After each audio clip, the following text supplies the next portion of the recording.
look at that. I see a naked butt. Oh, sorry. I didn't call attention to that. Nothing to see here. Now we get banned for child porn. What bullshit. We're not even. All right. If you guys are ready, I will start. I just started streaming, but there's no guarantee that we are streaming. You know how that goes. It's whatevs. We'll be good. My We'll phone be fine. just buzzed, so there's a chance that that's what it was. Nice. Yeah, now live on your channel. All right. Okay. Let's do the intro. Perfect timing on that baby butt. Mm-hmm. We got the child porn in just in time. All right, that's a great start. Let's start with a review of where we are, because it's been a couple of weeks. Welcome back. The last time we talked to our heroes, they had just been recovering from a trip to Hell, where they had traveled through 2 layers of Hell, meeting the Chief of Smoke in Layer 1, who helped them travel to Layer 2, which was lava, and there was a temple to Nefi there, which created a tense situation where our friend Bonton awoke a imprisoned demon named Pazos, who proceeded to destroy the statue of the great Avenger Nefi. And after you guys returned from Hell, you managed to escape with a number of renegade children who seemed to be under the protection of the now dead Smoke Chief.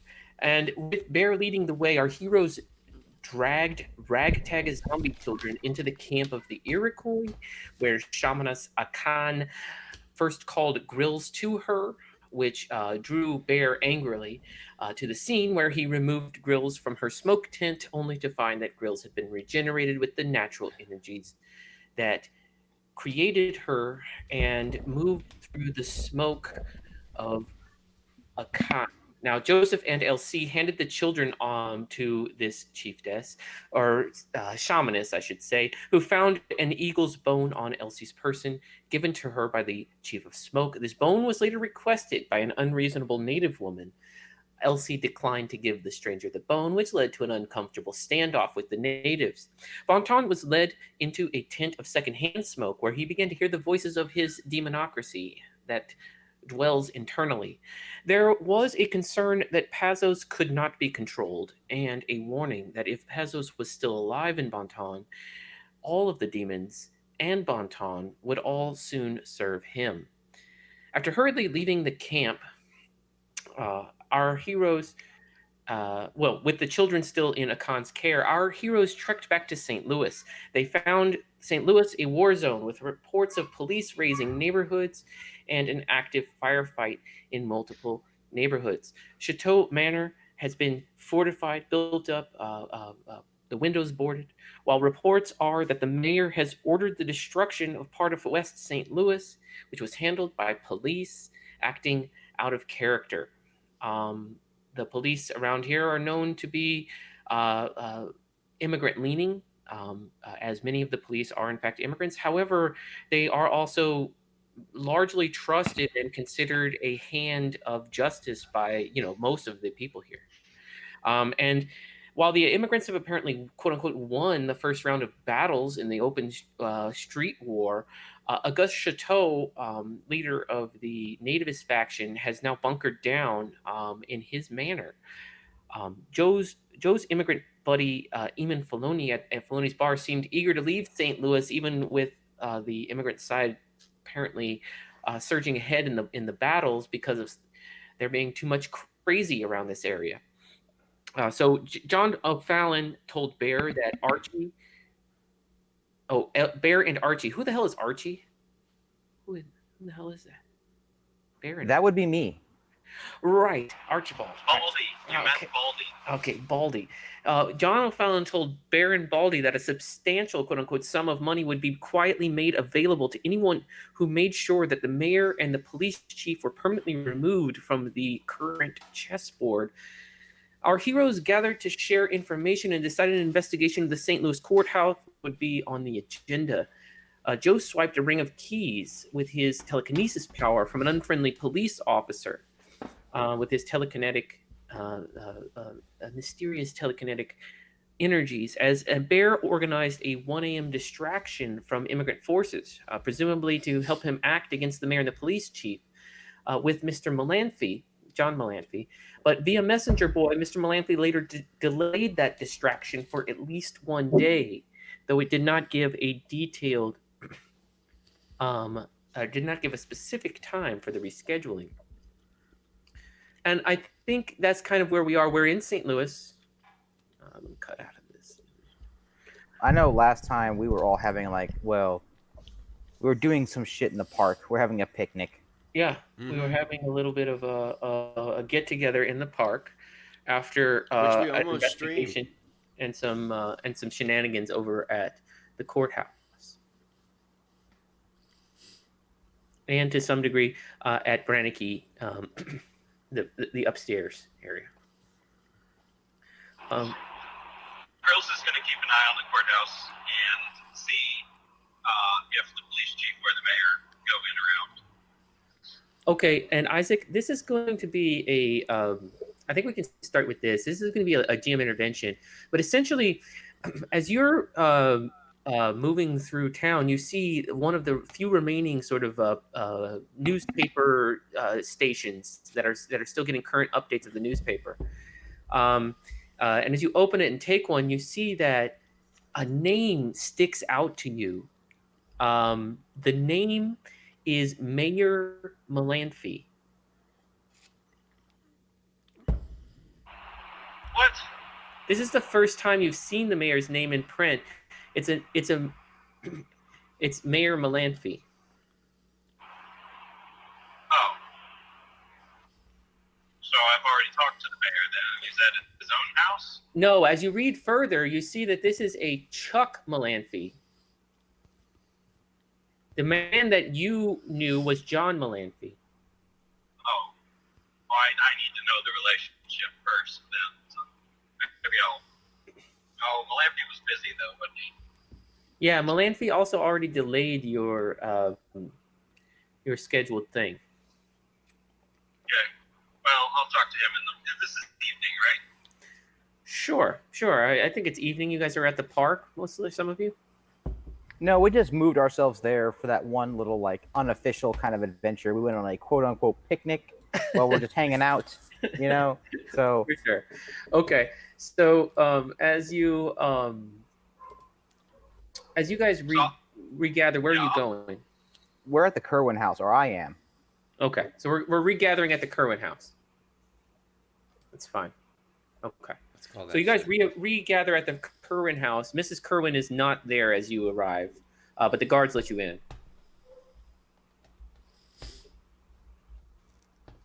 Okay. So Grill stays and keeps an eye on the courthouse and the mayor's mansion. Okay. I bring the newspaper with me and show everyone that I don't know if this is a common name. I look at Joseph, but one Melanphy wants another Melanphy. Get finger across the throat. Are you sure about this? After all, he did delay his supposed aid. Does anyone want to roll like a history check? Someone with a history proficiency or knowledge? I didn't have enough proficiency for that, unfortunately, man. But in my character's backstory, which I know I haven't gone over with you extensively, Mm-hmm. I did study history. So, I mean, I could just make a blanket roll if you want. It's kind of like you need to know the local stuff. Okay. And has We it? should ask Miss Kerwin. Oh yeah, you can ask. She definitely would know. Is she not there?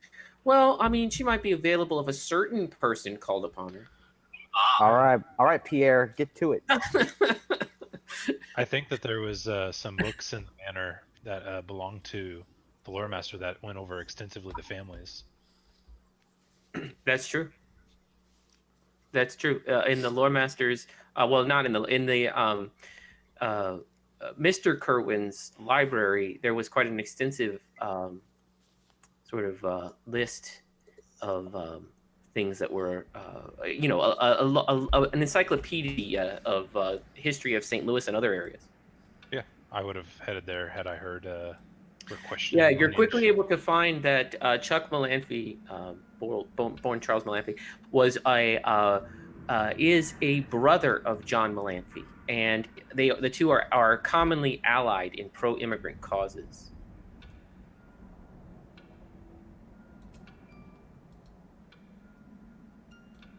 I relay any of that to Bear. And how consistent is the mayor's behavior now with his kind of political policies in the past? He's politically been fairly conservative, although he represents a more liberal group, so sort of a centrist.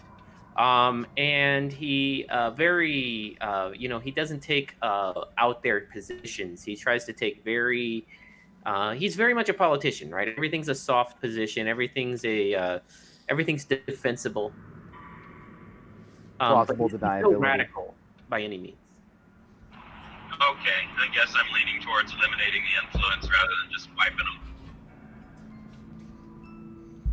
Yeah, your first inclination is that he has a long track record of being a sort of moderate Democrat. And the Democrats, if I remember correctly, they are. In this case, they are the party of the immigrant. Okay. In 1848 St. Louis. I mean, it really depends on where and when you are, but here it is. Yes. Right, exactly. They were in favor of like having these people come in, and it was the other faction that was against them. And currently they're larger. The Whigs right now are sort of in the minority, the sort of more nativist party, the Know Nothings. Right. We have no Republicans yet. Well, there is a Republican Party, but it's sort of like a rump party. It's a third party in the northeastern section. Yeah. Okay. Okay. So, how would you like to proceed? As you guys review sort of some of the newspapers and other information and family lineages, there's no question that John Malamphy, which is the person that Bear recruited to incite this distraction situation, and also explicitly told that there was plans to move on the mayor, is the brother and lifetime ally of the mayor.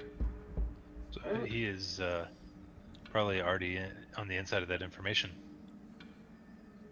The mayor Well, already knows.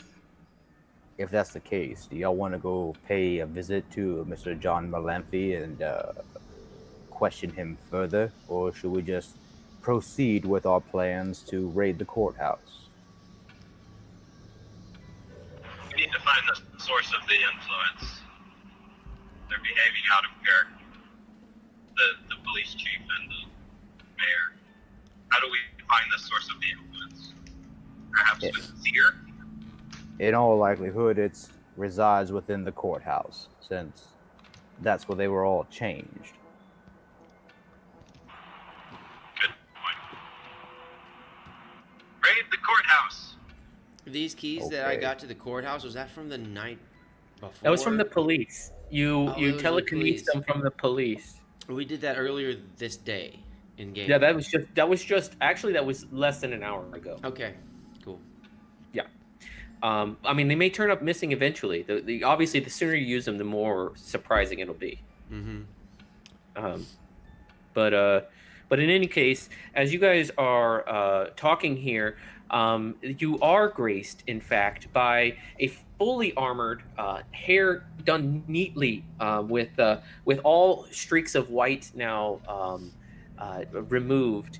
The Lady Kerwin, with her dark hair and her formidable thick armor and sword at her side, sort of marches into the room. It's a little bit cumbersome to move in this armor, but she marches into the room and she looks over the group.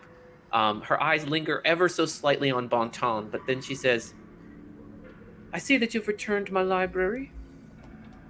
I assume this means we'll be preparing for our outing, our excursion." She folds her hands expectantly. Wait, what excursion? "The one where I will be getting to use this." And she whips a huge sword out from her belt. Oh, I like this one.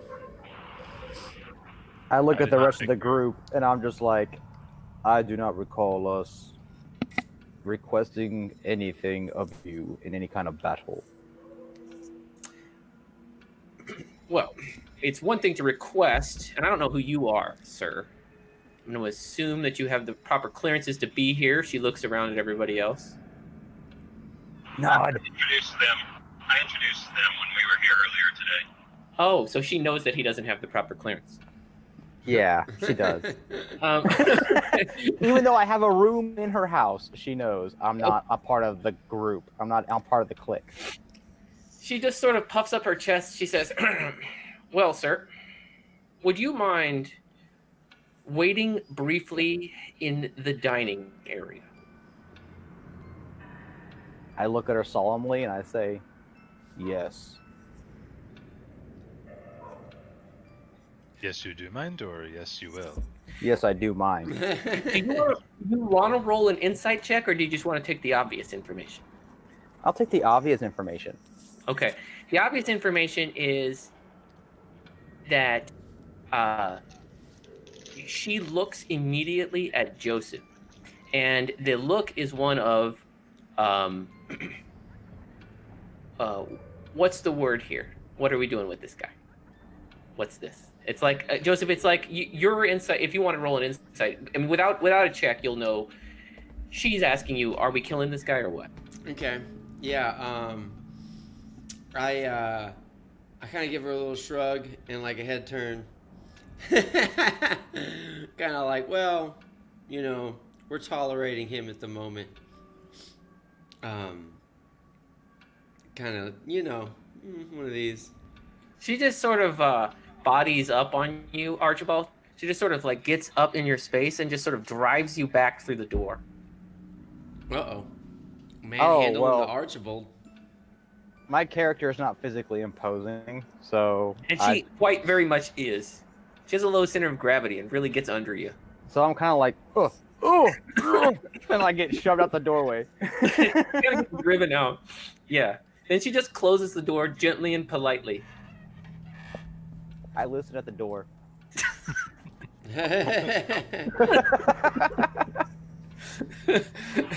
Please just stand out there knocking on the door. Knock, knock, knock. Knock, knock, knock. No, I'm listening. Knock, knock, knock, Joseph. She closes the door and she latches it on the inside. It's a pretty thick door. I mean, you're gonna have to like do a listen check to hear. And then she lowers her voice and says, Let me say this, Gabe, before you start. Yeah. I am getting on the ground where there's a little like crack above, you know, and I'm putting my ear next to it so I can hear as well as possible. But Okay. continue. Yeah, okay. You can roll a perception check using either intellect or speed. It's up to you. Well, I have no speed, so I'm using intellect, obviously, and I will use a level of effort for this, and so add 3 to whatever I roll. What the hell did I roll? Where's 3. You rolled 3. Is that a 1? Oh, that's bullshit. Okay, I don't. You're mumbling. All right, so you're sort of trying to get down on the ground. You keep realizing, damn, this is a tight door. This is almost as though it was made to be a very private study. Okay, continue. Okay, so inside, she sort of leans into you guys and lowers her voice so to be sure that anyone listening at the door couldn't hear. And she says, as I'm sure you've been briefed,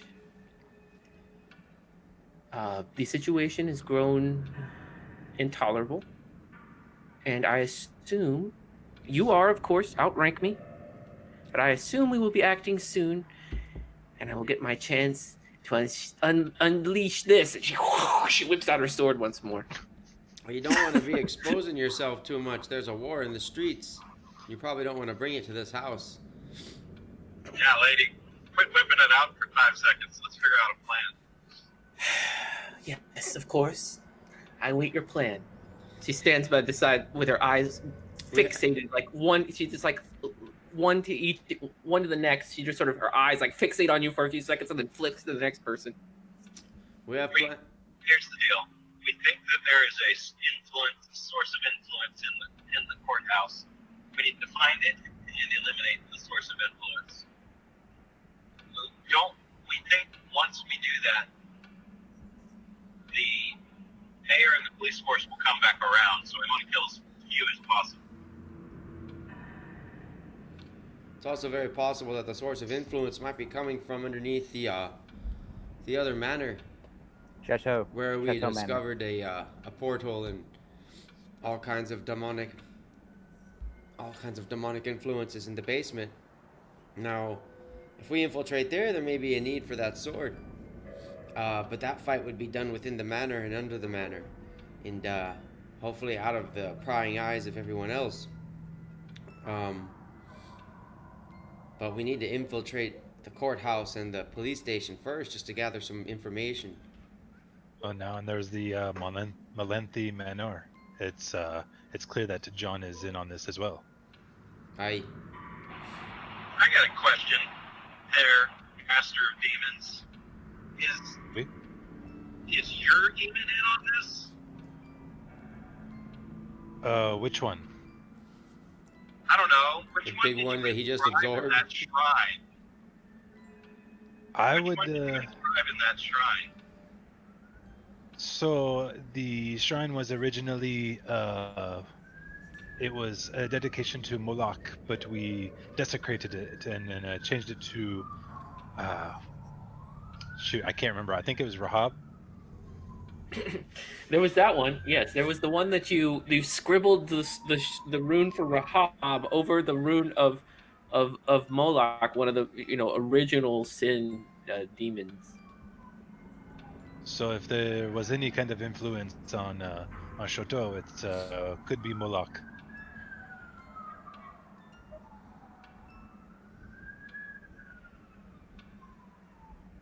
Or Rahab? Or Rahab, Want to but check in with your democracy real quick? I could take attendance and see what happens. see if everyone's here. See how it's serving some. See how ruling some kingdom, Rahab. What have I told you? A little roll call might be appropriate. Perhaps I will call a session. Okay.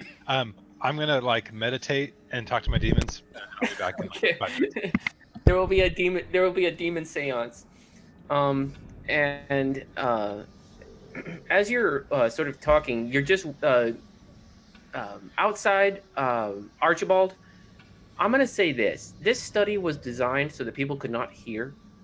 Okay, so when you first try to find cracks and openings and listen under the door, you immediately realize you will hear nothing from this door. Now, you can choose to do something else.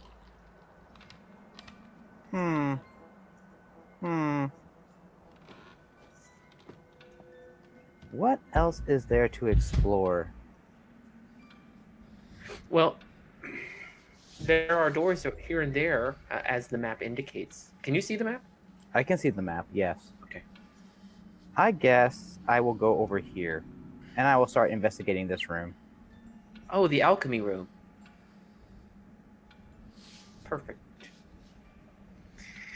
That is when you arrive at the alchemy room, it's if you were a deeply religious person and walked in on a satanic chant written over the most holy document of your religion, that's what you would be looking at here.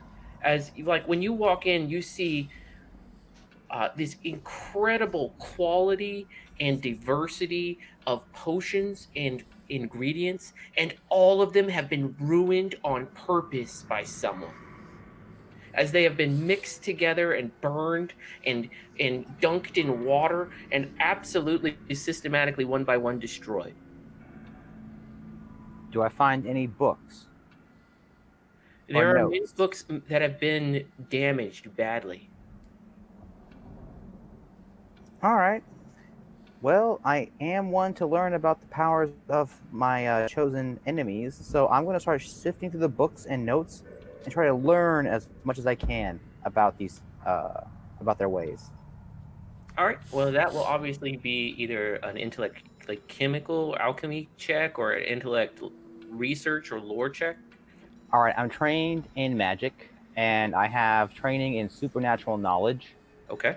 and I can take a level of effort for free. So I would like to do all 3 of those. Perfect. All right. Add 9 to whatever I roll. Oh, shit.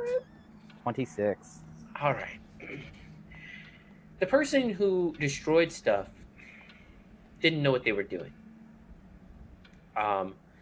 The person or persons who came through this alchemy lab and systematically attempted to destroy every single ingredient and ruin every book. They didn't know what the ingredients were or necessarily how to ruin them. Now, obviously, mixing some in big vats does ruin a number of them, but maybe not all. And you're able to extract a number of things that were not ruined. Um, and so you can write down various ingredients, okay? Okay. Various alchemy ingredients, because and in the future when you need an alchemy ingredient, there will be a chance that it's in there, in this package of salvaged alchemy ingredients. This includes rare and expensive ingredients, although it's not all those. It does include those. All right. Sorry, I had to like open my noisy ass door. So No worries. what do you got for me, man? All right. So basically, this is a bag of ingredients. Okay, alchemy ingredients. And anytime you need an ingredient, if it's rare, you have a 50% chance of getting it. If it's common, you have a 75% chance of having it. Basically, it's that, and then you just roll. So rare 50%. Yeah. Common 70%. You said. Yeah. So yeah, and basically you'll just roll a percentile dice. You roll under your number, and you get the ingredient you need is in there. I mean, obviously it'll be like unique or very, very rare ingredients. Definitely won't be in there, but otherwise they'll be there. No, totally got it. That being said, I don't have any kind of cipher crafting ability, but I assume we're going to kind of play loose with this as far as like what I can create. Well, maybe there will be an opportunity for you to coordinate with your fellow players, utilize all of their tools and stuff to really get into the Cypher situation. Okay. So aside from all the ingredients I find, do I find any ciphers? No. There were clearly in this chest here at the bottom. There were once 4 highly prized vials of something that are gone. Okay. I will tuck away my ingredient pouch and I will go back into the main hallway. What the hell? All right. Meanwhile, Elsie, you're not necessarily here. But am I ever really here? You're everywhere. It depends who's talking. That's right. So basically, this is the afternoon of the second day you've been in St. Louis. The first night you went to Tom's. The second day you went and did a little preliminary investigation work with your friends, and then they retreated to the Kerwin Manor to formulate a plan. I assume you went with them. Is that okay to assume? Not okay to assume, but we'll assume that's a great assumption for this instance. But All right. normally, no. All right, Elsie is officially in the room. Okay, so everybody is here in this early late-ish, mid-afternoon, 3:30ish on the second day you've been in St. Louis. Miss Kerwin is here. She seems itching for a fight, and the rest of you guys are formulating a plan. So that's basically me catching up Elsie a little bit here.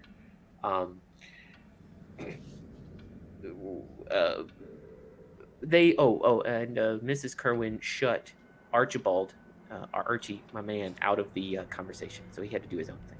But the rest of you are in the study where a large collection of information, local and global and extra global, is all located. So if you guys want to do anything or say anything, I guess now is the time. I sat down on a big comfy seat and held session. Please don't pee. Democracy. Please don't pee in this room. He takes up an entire couch, man spreading. No, I tell And you that because you peed in the other room. I remember. Oh, that's right. Yes, your room upstairs, next door. You forgot about Oh. marking Just your keep it in your territory. pants. It actually happened. Oh, You must have been drunk. I probably was.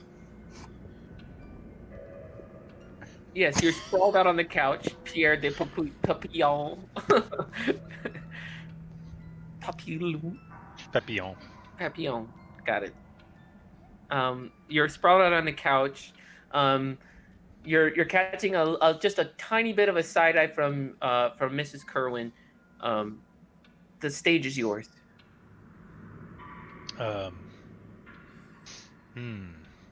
Fiendish ones, do you hear me? Yeah, you hear like this little chorus of voices as they sort of talk over each other.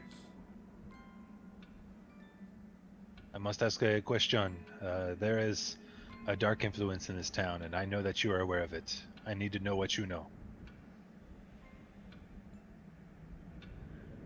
There seems to be a little scrabbling, a little wrestling, jostling for position, and then it seems like Rahab comes out on top.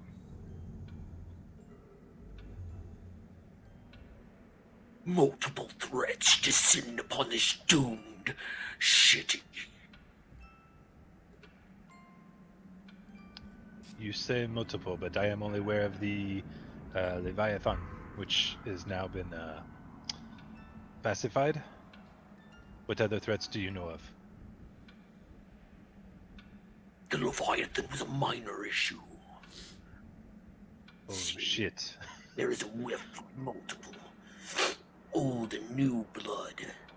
Demons of every kind haunt this dreaded, horrible place. There is someone sowing chaos among the Malenthes. Would you know who this is? Wait, let me rephrase my question. Rahab, are you involved in this? I follow the winds of the fates, and for now, they lead me to you.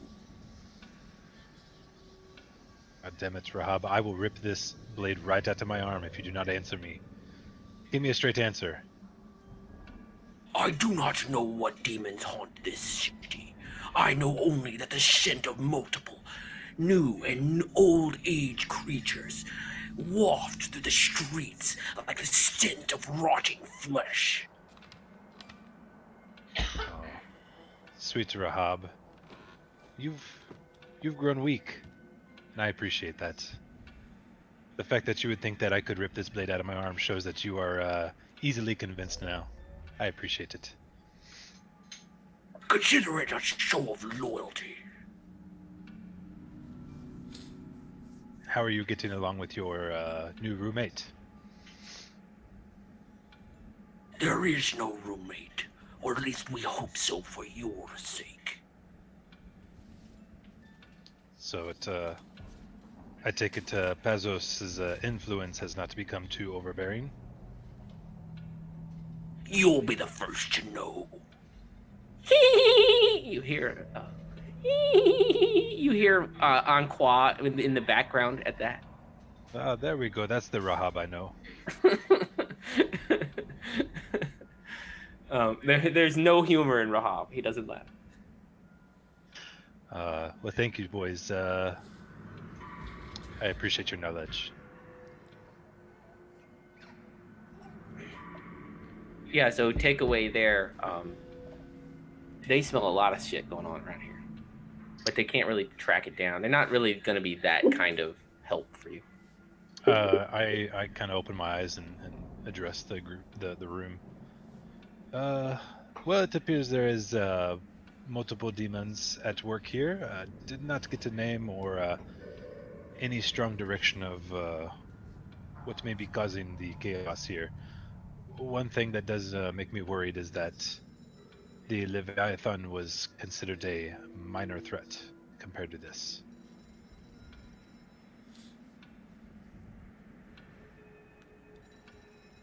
Well, I suppose we better start figuring out what we're dealing with, and we need to infiltrate the police station and the courthouse. See what we can find there.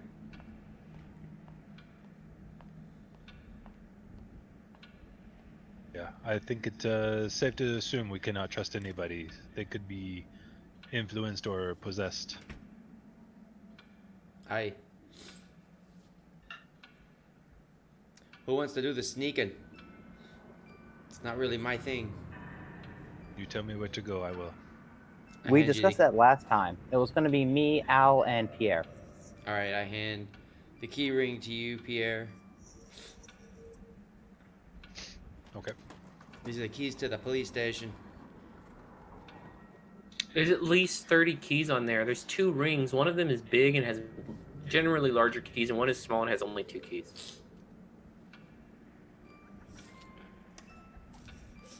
I'm a little sneaky, and I have a great lookout. All right, you be going with him, Bear. There, as you're saying that, you get a sense that Grills has returned, and she's perched atop the house. I go and open one of the windows. Yeah, Call her in. as she lands on your wrist, you catch a vision of multiple units of police officers, sort of in like a formation, rolling out of the courthouse. The police are on the move. It's perfect time to go. Aye. Also, somebody should warn the Irish section of town that the police are on the move. I'm on it. Well, I mean, just as a point of order, so far the police have acted against the richer side of town. Oh, That's true. But as you guys are considering that, well, basically only you heard that, Bear. You said it's time to get moving. Or the police are moving out. Yep. Okay. You see a glitter of excitement in Mrs. Kerwin's eyes. Mrs. Carwin, you come with me. We'll take to the streets and try to intercept these people. The police? At least find out what they're doing. Okay. Sarah, are you there? Oui, mais oui, Oui. senor. Okay. As the group is sort of breaking up here, they probably don't notice, but you're over here reading a book, and suddenly This the book right hand- here. yeah, the hand that's in front of you on the book, it changes to a hand that's not yours. And the book it's reaching for is not the book you were just looking at. Hold Where on. is the book? I'm just cutting to a scene here. Hold on. Okay. It's work. This is a DM intervention, by the way.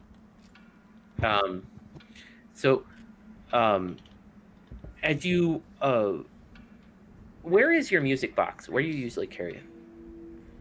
What music box? Which one is that? Oh, the thing that calms me? Yeah. Yep. How big is it? It's not big at all. It's the size. It's maybe 1 inch by 1 inch square. It's in my cleavage. Okay. It's Um, somewhere where I'm never gonna lose it. No one else is gonna steal it from me. It's very, very personal to me. All right. So it's tucked in there, and you just as you turn Joseph turns to leave the room. You turn to see him. Your whole sort of your music box shifts for a moment, and a few notes of the song begin to play, and you see this hand reaching out in front of you, but it's not your hand. As it reaches out, the room around you is gone, and instead all you see is a heavy wooden bookcase packed with leather-bound tomes. And with 2 fingers, the hand sort of rests on one of the tomes and pulls it out. On the spine of the book, you see the words "Requiem of Truth." And as you look at the arm, you start looking up the arm, you feel your heart skip a beat as you see this very familiar, pale, sort of faded orange plaid shirt that is most certainly a shirt of Tom Brannike's. And as you sort of like blink awake, you see that your head is down on the desk, and the music box has sort of trickled out and landed on the desk in front of you, and is directly in front of your eyes. Is the book is the book right there in front of her eyes? The Requiem. No, nothing else now. The room, this room looks the same as it did before. I open the music box. Inside, my you see eyes. like a series of sprockets and gears and turning things. When you open it, it immediately hinges open and it sort of displays itself. You know how it sort of opens and like multiple hinges all sort of open, and it just sort of pops up and displays all of its inner workings, and you can see that it's all like this sort of mechanical musical creation. Do I get the feeling that he's in danger, or that he's just discovering some truths that he shouldn't be discovering, or truths that he should be discovering? You get the sense that this is a moment of enormous significance to you, and that you may need to be there for it. Cool. I put the music box back in its safe spot and bolt out the door and say, "See you later, bye." As you rush past Joseph,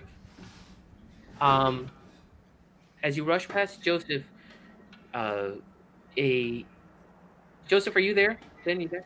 Sorry, I was just making some more coffee. No worries. But as Elsie rushes past you very quickly, you and Mrs. Kerwin, something about her attitude, something about her shift in demeanor, it tells you that she needs you. Okay. She needs protection in this moment. Well, yeah, and there's police out in the streets, and Elsie's just running out there, so... Yeah, exactly. Archibald is in the hallway here as well, I think. Mm-hmm. Anyway. Well, no. After I left the little like alchemy room, right. I was coming down the stairs and I saw this like altar or something over here, and I wanted to go investigate it while y'all were still talking. Okay, so Archibald's not immediately there. Okay. Not immediately in the area. You're out here, sort of in the hallway. Well, I look at Kerwin, and I kind of nod with her, and I say, "Hey, come with me, Archibald. We're heading out." I yell down in the hallway.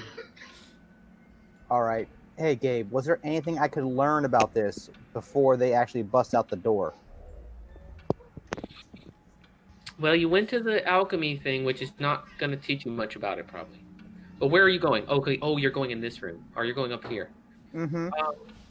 Yeah. So this is sort of the public meeting area, and everything in here, it gives you the sense of a appropriate area colonial home, like an upper middle class home.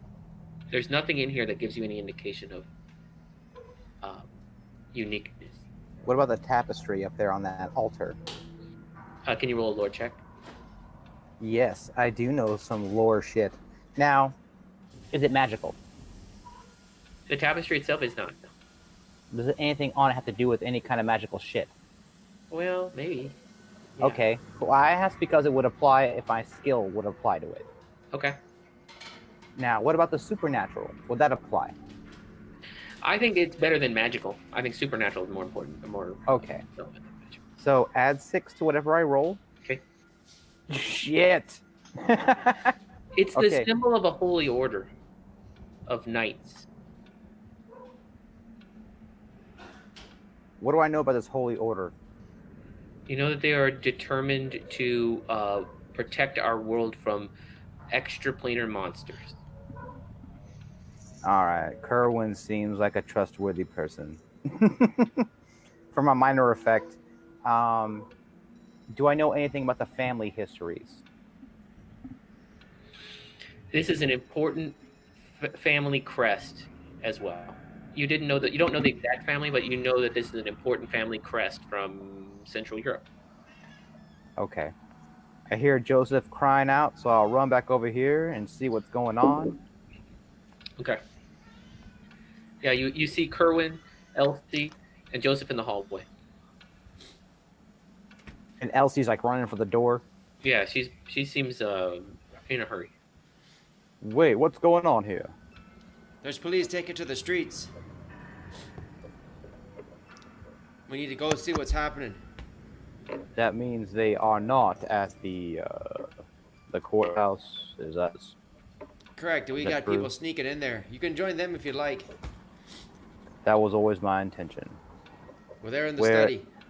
When you say that, Joseph, you get like this icy stare from Kerwin for a moment. I look at her like, it's fine. All right, I will go back over here and I will rejoin up with Bonton and Bear. Whoa, Okay. Bonton, you looking sexy. Pierre. Yeah. And I say, Pierre. gentlemen, are you ready to proceed? Wait, Elsie, what were you saying? Pierre. I can say Bonton when I'm just describing people. Well, you don't know. Okay. Oh, okay. All right. So what I'm seeing is two groups, basically Kerwin, Joseph, and Elsie in one group, right? And then Pierre, Hootie, and Archie in one group. Is that right? Yep. Okay. Cody, I get it.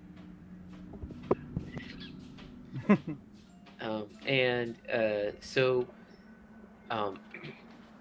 who would like to go first? I think Elsie's probably moving faster. Let's have them act first. Okay. That's the back, isn't it? You can leave however you want. Elsie could leave this house however she wants. Leaving Is the back. this not the front door? No, that's No. not the front door. The front door is over here with the garden and the fountain. But I was so panicked, I forgot. I realized that and run back so Joseph has time to actually catch up with me. perfect. Well, one thing that does do is it prevents you from exiting into the public street, where there are guards in front of every house, and instead you exit through the sort of forest, the woods in the back. If you leave through the back door, may actually be quite strategically valuable. Yeah, let's Cool. go through Well, the I back, ran Elsie. towards the border. And And then I ran this way, and then Joseph said, go the back door, and then I ran back the other way. So that's how it went. Mike, stop making your character so big. What the hell? I don't know how I made mine small. Oh, I lost some weight. Oh man, that weight loss program, it's really working out for you, but not for Bonton. Okay, so as you guys are heading out the back, you hit the forest, and Elsie, where are you going? To Tom's. Okay. But I do stop because I assume I noticed Joseph has Yeah, I've they're picked right on your Joseph heels. up in my frantic. Joseph and Mrs. Kerwin. And Mrs. Kerwin, for the record, is not quiet at all. Right, she's in like full Clank, plate clank, armor. clank, clank, clank, clank. Every step is clank, clank, clank, clank. So I stop, I grab Joseph by the shoulders and look him straight in the eye, and I'm like, I need to be with Tom. I don't know why, but I need to be there. Don't stop me. Let's just get there safely. And avoid any Help. kind of police patrols or guards. I'm not good about that, so can you help me get there? I'll lead the Uh, way. Is she coming with us? Yeah, she is. Try and stop her. Can you get there? Okay. Do you like the Brannikies? She kind of looks at you. She says, "Well, there's some good boys in there." We're there. We're going to save Tom.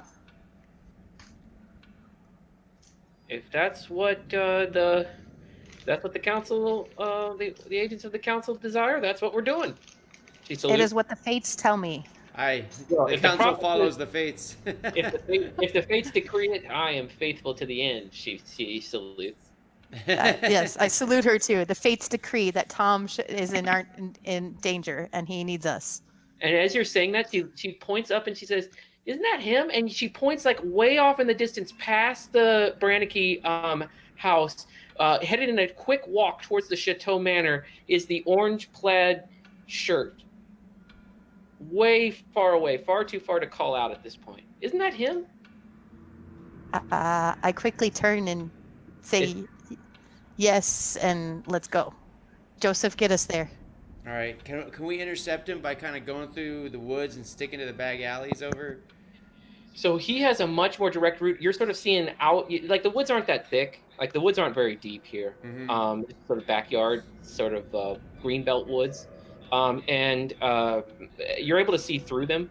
And it's through them and along the main street of St. Louis. What is it? What's the street called here? Hold on, I'm gonna switch this over.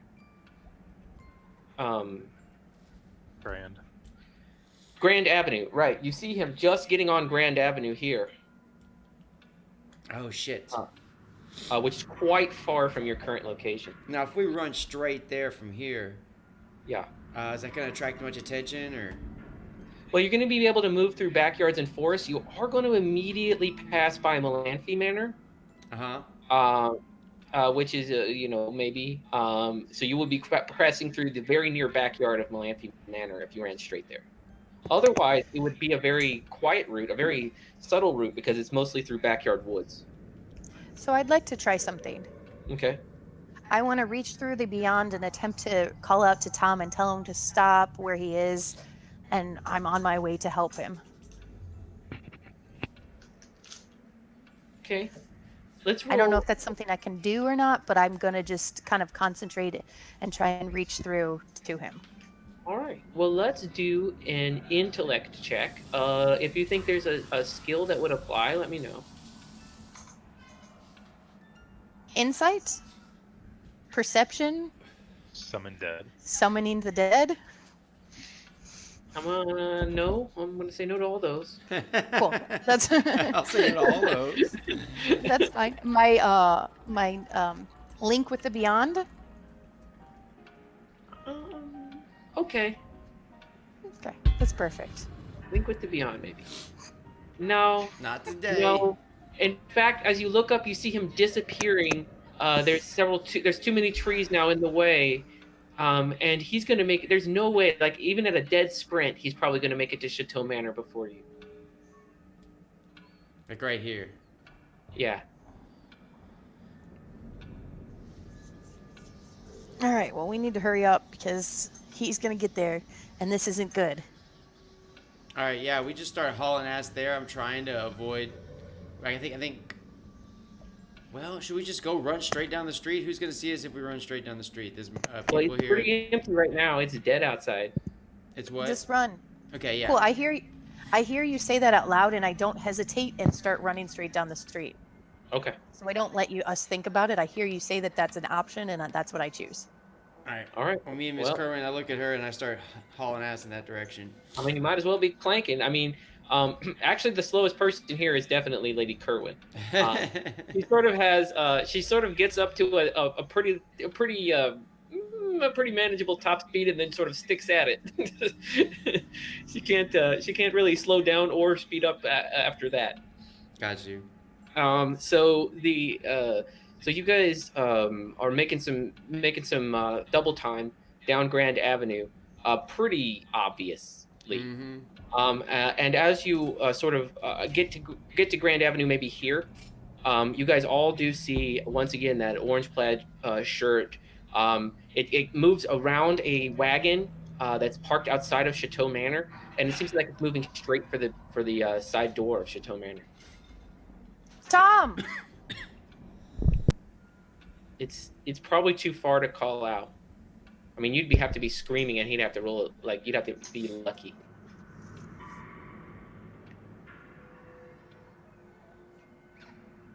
I mean, you could try. Might be noticed though. You're kind of noticeable already. As you're deliberating, you see Tom, or a orange plaid shirted fellow, move to the doorway of the mansion. Tom. He does not turn and moves inside. How far away are we? I mean, we're still sprinting in that direction. Yeah, I mean, you can get there within minutes, within 2-3 minutes. Yeah, I'm sprinting. All right, that's what we're doing. Yeah. All right, then you guys are sprinting to Chateau Manor. Let's talk to the people who are not on this headway rush towards danger. What would the rest of you guys like to do? But now is the best time to be heading out since police are preoccupied. Well, I would suggest that because the police are amassing their numbers, they are probably in the back of the courthouse, so we should go to the front. Okay. So we make our way through the market over here. When we pass by the market, do we see anyone like over here amassing like any numbers of guards or anything like that? Let's do a perception check for everybody. So that's Bear. Isaac, am I rolling for you? Yes. Can I use investigation instead of perception? Yes, please. Yes, you can roll investigation. All right, add 6. I'm specialized in perception. 22 for me. So that's a level 7.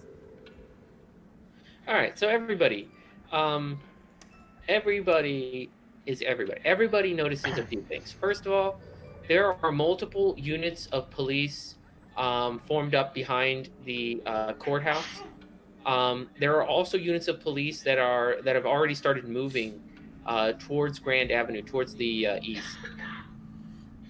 It's unclear what they're doing, but you're beginning to hear a few shots fired in the distance. Sporadic gunfire. Another thing you notice is that since all of you rolled so well, another thing you notice is that the mayor's mansion shutters are being closed upstairs. The guards who were outside the door seem to have moved inside. Where's the mayor's manor? Over here, right? Here. Yeah. Okay. So there's a lot of activity. It looks like everything's just sort of battening down the hatches, tightening up. A bunch of police, though, are moving out towards Grand Avenue, towards the center of town here on Davis. Okay. While we're hiding out behind the monuments in front of the courthouse, can we see anyone through the glass doors and windows at the entrance to the courthouse? Well, certainly with his perspective from grills, Bear is able to tell you that there are no apparent guards stationed immediately inside the main foyer of the courthouse, and that there are lights in various windows around the second floor. There is visibility inside in a couple of places, and each of them seems to be relatively empty. Now's our chance. Let's do this and go to the second floor. Or no. Let's explore the first floor first. Take full advantage. To be clear, we are looking for the mayor, correct? No, we are looking for signs of corruption and not exploitation. Oh, Cult activity. Right. Yes. Which There you demons go. might be at work here, or if there's any kind of altars or anything. it is. We think that something has influenced the people from the courthouse. Yes. So anything that has to do with any kind of ritual or altars or anything, that's what we're searching for. Okay. Monsieur Bear, do you think you could keep your pets out here for a lookout? Say it again. Do you think you could keep your owl out here as I look out? Of course. Keep track of the majority of the gods. If they start coming back our way, we will want to retreat immediately. As you know, she is an excellent lookout. Ha!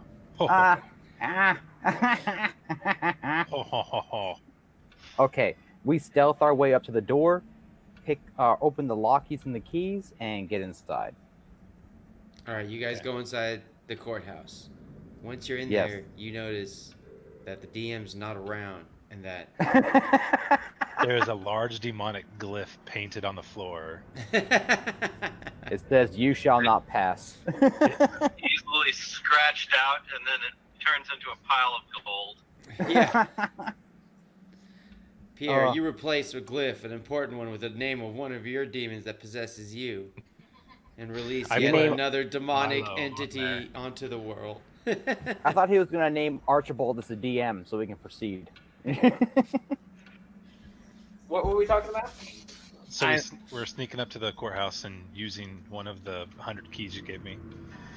All right, so we're sneaking up to the courthouse. All right, specifically all of us or just one of us? All three of us. All right, then all three of you will need stealth checks. Can I use intellect I'm for? trained in this. If you would roll for me. Trained, okay. Can I use intellect for edge or effort? Critical fail for Isaac. No, you rolled a 14. Oh, never mind. Add 3 to what I roll here, a 10. So I got at least a 3. 3. There is nobody inside. And Pierre, there is nobody inside the initial courtyard. Though there may be, you heard a little faint sounds of talking, perhaps from nearby the initial courtyard. Like outside or inside? Not inside it. There's nothing in there. You can sort of see through the stained glass, or sort of through the glass. Okay, I just tell everybody to be quiet. Okay, it's like the third key. You're trying all the big ones. The third key unlocks the front gate, which just sort of cracks open with a pretty unnervingly loud. But as you look inside, it looks like nobody's really in there in the initial courtyard. As you enter, you see a number of things. First of all, I need to pull up a Word document. Legend for the St. Louis Courthouse. That's it. Yeah, that's right, Kat. I said legend for the St. Louis Courthouse. There is a feline demon in here. Mm-hmm. All right, we are in room A. Okay, there are windows along the hall that you are in. It's a long stone hallway, very tall, high roofed. There are large. Inside each window, it seems that it's been retrofitted with large siege weapons, and the weapons are huge, wheeled ballista. All of them aiming into the hallway. There are about 6 police officers on each side behind the ballista, but they don't seem to actually be watching the front. It seems like they're in position to defend against an army attack, like a full-sail assault from a dragon, perhaps. But they are not paying careful attention and are playing cards in 2 groups of 3, where the letters B and C are in this room. Are you showing us a map? Can you not see them? No, I sir. only see St. Louis. My apologies. I had not yet moved you. All good. Joseph, It's still black. Oh, I got something here. Joseph, why Hold am on. I here? well, why is Joseph here? Oh, no, that should be Bonton. Okay, I'm sorry. I will fix it. Is there a way to like refresh it or something? Because Sarah and I No, can't see anything. Oh, Sarah can't see anything either? Oh, Sarah's also not here. Sarah's Oh, not why here, would- correct. Here. Oh, but Sarah shouldn't be here. Yeah. Sarah won't be able to see anything for a moment because she's not in this scene. But I'm right Pierre here. Bonton should be able to. And it's because of my mismanagement. I hear. What is that? That's Was Isaac. it a printer from the 1980s? I had a good perception roll. I should be able to see this place. I guess I fucked up Isaac's call.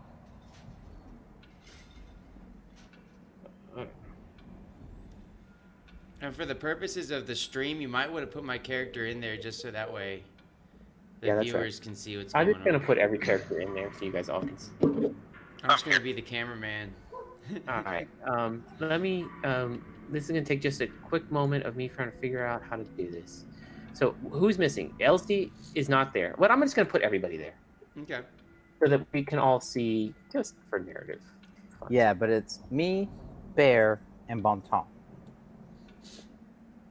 I'm putting Okay. Joseph and Elsie, but Joseph and Elsie cannot move and explore. Okay, you guys are just there for.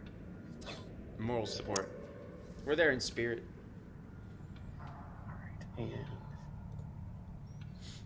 who are we missing? We're missing Bonton. Yes. And Bonton is in St. Louis. Where's Downtown St. Louis? You have to scroll to the right part of the map. Oh, I see it now. I'm just not there yet.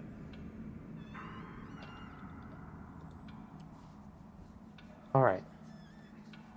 Hey there. Now, Nice. what can you guys see? A little bit of B in the hallway. All right, so you guys are seeing the right thing, essentially. Yeah, I see like a part of a hallway. There's like a couple of like windows that seem to be shaded out. Yep. Okay. So on each side there are narrow windows that look like they've been recently sort of removed. The glass that was there has been removed, and instead now they are slits for enormous siege weapons, ballista. And behind those ballista, you can hear small groups of what sound like men playing cards and joking and laughing with each other. There's flickering lights on both sides through these narrow windows. In front of you is a solid, oak, hardwood series of doors that look reinforced and very difficult to and locked. All right. Without saying a word, I will look at the people there with me and I will motion forward. Like I want to direct us towards those parts of the first floor that weren't lit. You know what I'm saying? That weren't occupied. Because we know the second floor is occupied. We saw that. But there were a few floor doors or like windows that were kind of like lit. You're going to want to head this in the as you're looking at it in this direction to the left. But, character's right. Okay. Then we will slowly move forward. I guess this is the door. Those are sort of windows that have been retrofitted with these heavy ballistas. Wait, hold on. This. That's a heavy wooden door that's locked. Okay, that's what I thought. I figured these were the windows. Yes, and that is right. That is right. There are guards in there just laughing it up, doing their shit. Okay. Yep. We go up here to this door and we try to open the lock with one of the keys. Very quietly. Yeah, slowly, quietly. Yeah. All right. Well, I'm going to roll a D100 luck check, and then you guys can all roll stealth. Well, actually, let's have you all roll stealth. We did. I got like a 9. Yeah. All right. You guys all failed your stealth. I forgot. Okay. What do you mean failed? So you're fidgeting with the keys one after another. Click, click, click, click, click, click. Nothing. Until you finally get through like 10 keys, and you feel the lock on the door on this side begin to slide open. All right. Let's do this shit. Peek through the door. All right, now I'm going to require a new stealth check. Yeah. So we're in room 2. I'm going to use effort.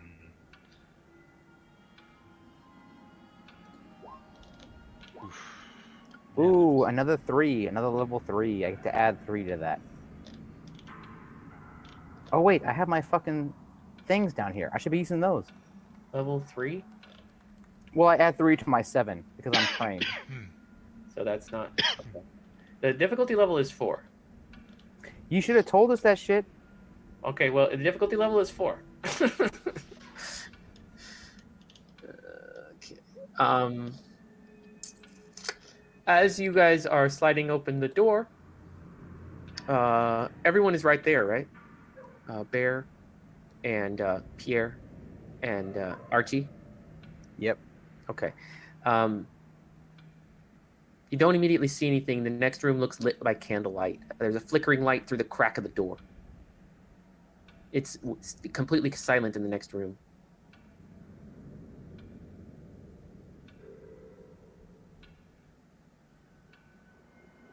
I motion for the other characters to go first. Anton, you enter first? Yeah, I'll slip through, but I'll look where my footing is to make sure I'm not like setting anything off or looking for traps. All right, and this here is a perception check, right? Okay. Yeah, so you make it. Oh wait, what were you asking? Well, your most recent check was a. That was stealth. 4 was stealth. Okay. As you step through the as you step through the door, you're looking at your feet. You don't see any problem there, but out of the corner of your eye, sort of at both sides, you see cloaked figures in the shadows of the corners of the room. Do they look aware of us? They seem to have faded into the shadows of the corners of the room in such a way as to be able to attack you quite easily. All right.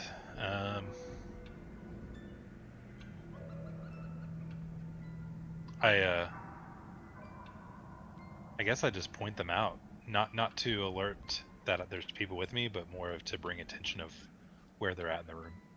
So you just raise fingers, like here and here? Yeah. More Okay. of, I guess I play it off like it's a taunting gesture, like, come on. Okay. I think then we should all roll initiative. What? Well, you guys, Isaac critical failed his stealth check. You rolled the 54. No, that wasn't a stealth check. That was a luck check to see Okay. how many people. Right, but then you re-rolled all the stealth checks, and Isaac didn't get a re-roll yet. Yeah. They heard him originally. Okay. They heard him. Isaac's stealth checks suck. So the as you guys are as you're cracking open this door, you see Bonton's two fingers raised to each side, and Bonton, what's your initiative? That is a win. That's you before them. Can that give Bear and Archibald an asset to their initiative, since I discreetly pointed out where the people were? Okay. Bear and Archibald should roll initiative. I'll roll for Isaac. Okay. Well, I ended up with a 5 too. Nice. And so did Isaac. Okay. So you guys all beat them. Well, you're not quiet, but at least you're fast. Right?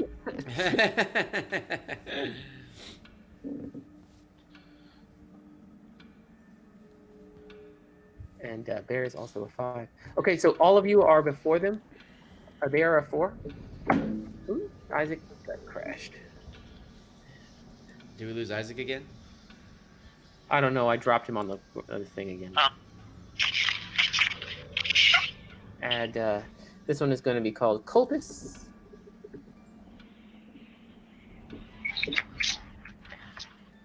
All right, they might as well be 0 since they're last. Okay, so we will start with, well, since you all got the same initiative, who would like to go first? Bonton, Archie, or Bear? I guess I'll kick it off since I'm already in the room. Okay, yeah, you really should.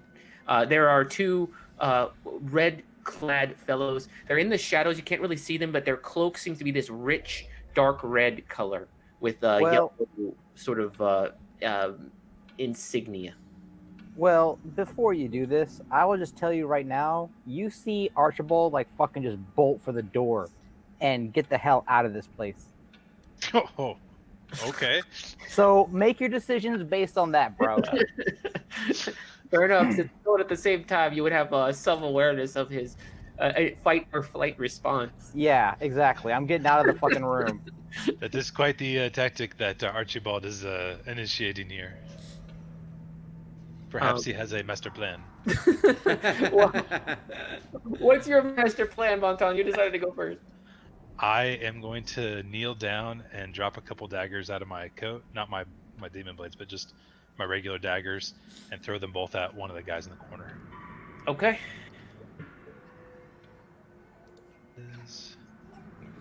5 and an 8. Those are hits. Hit. So yeah, they both do. Let's see, that's 6. They just do 2 damage, Before huh? their round, I'm going to say they don't have time to. So if you guys can kill them before their round, they won't have time to say stuff.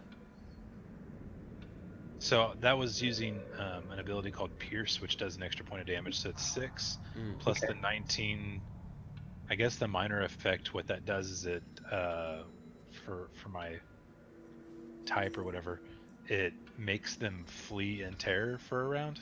Well, also, if you want, Bonton, you can add, I believe a 19 gives you 3 extra damage. Yeah, you Yep. could just in lieu of that and having them flee have 3 extra damage. Would that be enough to? Kill It him. would, No. in fact, be enough to kill this low-level cultist. Then I would rather do that. Okay, so your 2 daggers shoot out of your coat sleeves, and before this cultist who was ready to strike and was in position to have the surprise attack, before he can even move or get his breath or say or sound the alarm, 2 daggers just hit his chest, and he just sort of slides into oblivion on the floor. The red blood merging with the color of his cloak. There is another guy though, Milo or Bear. I'm gonna say, well, no, not Milo. Only, I'm sorry, not Milo. Only Bear. Bear, you are in position to see where Bonton was pointing, but you will have to move to actually have any sort of action on this potential bad guy. And furthermore, if you were to move, you would be moving through a tight doorway and into melee range of this bad guy. Could I potentially just angle myself so I could pop him with my crossbow? You could, but you don't know exactly where he is. So staying outside the door, which would be a choice you would have to make before you knew if it would work, you would have to stay outside the door and be lucky enough to get an angle, kind of thing. All right, screw that. I'll pop my shoulders through the door and see if I can pop him with my crossbow. All right. Well, you see him immediately upon popping your shoulders through. He's looking directly at Bonton. You have him right on his side at about 3.5 feet. Well, should be a pretty easy shot. Yeah. Fire. Okay. We'll roll.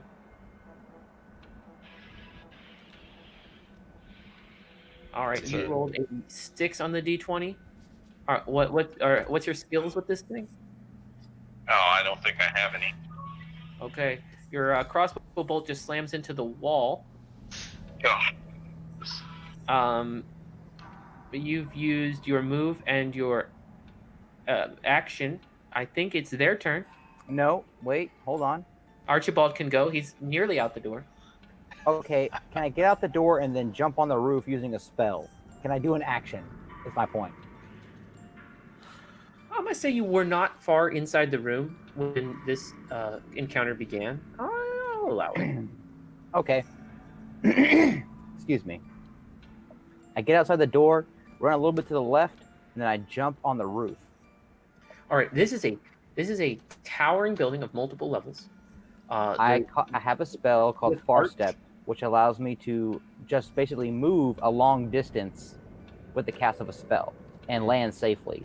So I will do that to jump on the roof.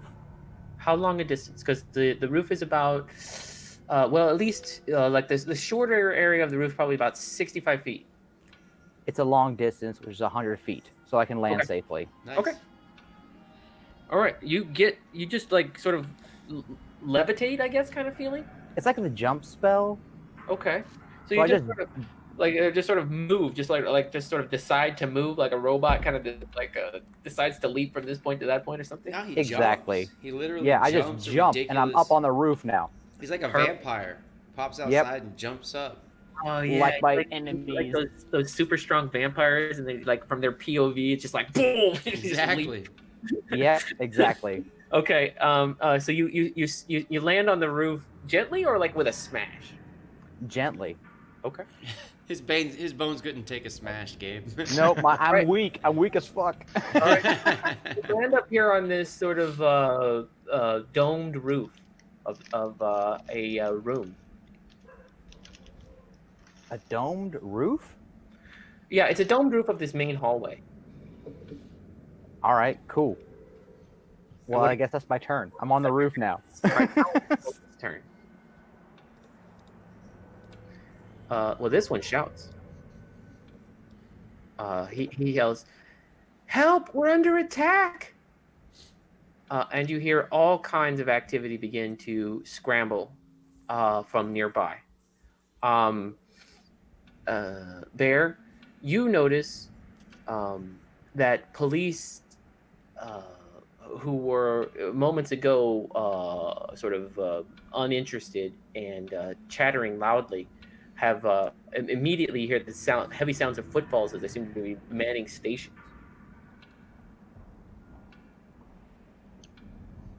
Like ballista stations? Yes.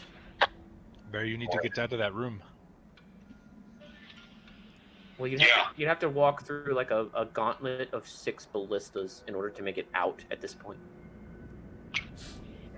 So you're saying there's a chance? I'm saying there's a door that goes deeper, or a gauntlet with 6 manned ballistas.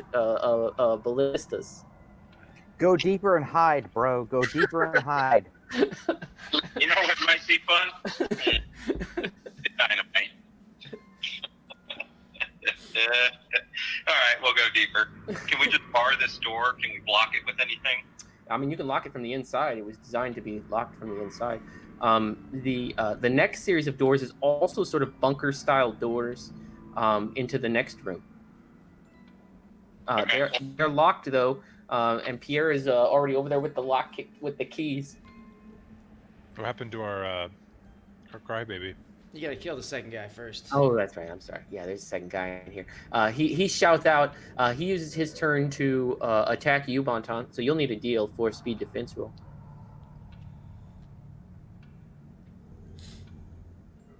Oh yeah, he misses. He does shout out. Gets tons of activity. It seems mostly Bear from behind you rather than. Did he shout or did he attack first? He shouted first, Okay. but then he attacked and he missed pretty easily. And it is now time for you to finish him, I think. Finish him. Is that a critical fail? One of them was a critical fail and one was a level 7. What weapons were we using? My 2 daggers. The non-demonic variety? No, those were the demonic ones. Because Oh. I threw my other good ones. Okay, so we're using the demon daggers. Okay, so how much damage is that if the first one misses? If it misses, 0? I don't know. No, the second no, one. no. Oh, the the second second one hit. 3 damage.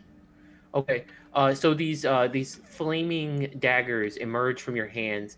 This cultist, who already watched you just absolutely massacre his friend, just sort of goes pale as he stands before you. His own dagger in his hand. You see that it is a fairly ornate, curved, silvery dagger, and your dagger sinks into him. He is not down, however. He is right in front of Bear.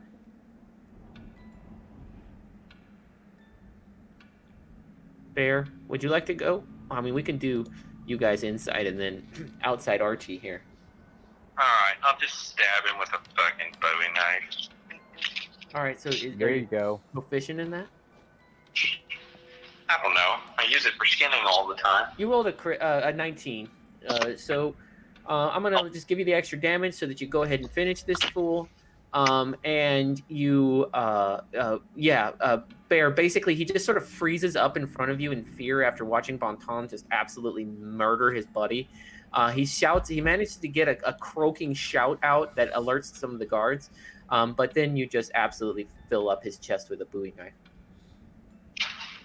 Excellent. Croton next. And outside, it's your turn now, Archibald. You're up on the roof. What would you be doing there?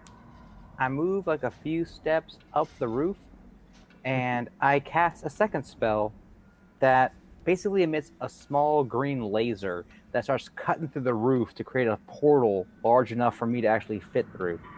And if I can, I would like to create a small little hold, like a handhold, to cut that out first, and then just make this small little portal so I can slip through and grab that piece, move it onto the roof without trying to make too much sound. Okay, so all of this is magic? It's all magic and it's all free for me. All right. Well, I assume some sort of intellect points are being used or something. My edge covers it. Interesting. All right, so you're cutting through the outside of the building. Yeah, Yes. I'm cutting a hole in the roof so I can get in the attic. Okay. Well, there isn't an attic. There is a very high arched roof over the second level, though, of the hallway here. That is Um, effectively an attic. Okay. And I mean, you could climb further up the roof. There is a nest far, far up at the very peak of the roof, like a bell tower. No. I'm cutting a hole in like the space of Okay. the roof. That's like an attic, quote unquote. Okay. May not be an official attic, but it means there's empty space there. All right. So go ahead and roll a stealth check. Okay. I am trained, so let's see what I get. Nice. Oh my god, a 7. Yeah. My minor effect, That's a I 19. make no noise at all. Like I catch all the little pieces, set it aside, slip in, and Yeah. I can. Every little crumbling piece of rock you like snatch out of the air. You drop down. You have to drop quite significantly, like 15 feet from this roof, down into an empty foyer. You see windows on both sides of this foyer as well. They seem to, through the windows, which are just clear glass windows, you see there are on both sides here. Can you see the cues? Yep. What? Can you see the? You can't see the cues, Ivy. I don't know what cues you're talking about. The green cues here. No. Let me try zooming out. I see one Yeah, green they're cue. far off. There's another one over Yeah. here. Okay, go ahead, do it again. Yeah, I see that. Okay, so there are 2 green cues there. Both of those rooms are filled with bunks. Those bunks are empty, but they look like some of them have been, sort of hurriedly left. They look occupied. They had people sleeping in the roof. Not in the roof, but on this second floor sort of storage area. Yeah. Okay. All right. So I'm actually on the second floor. I'm not Yep. in a roof section at all. I'm in the second floor. No, you're on the yeah. Sorry, Isaac. You're on the second floor, and the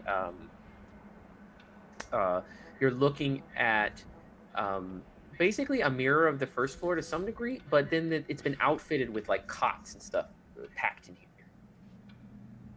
Got it. Okay.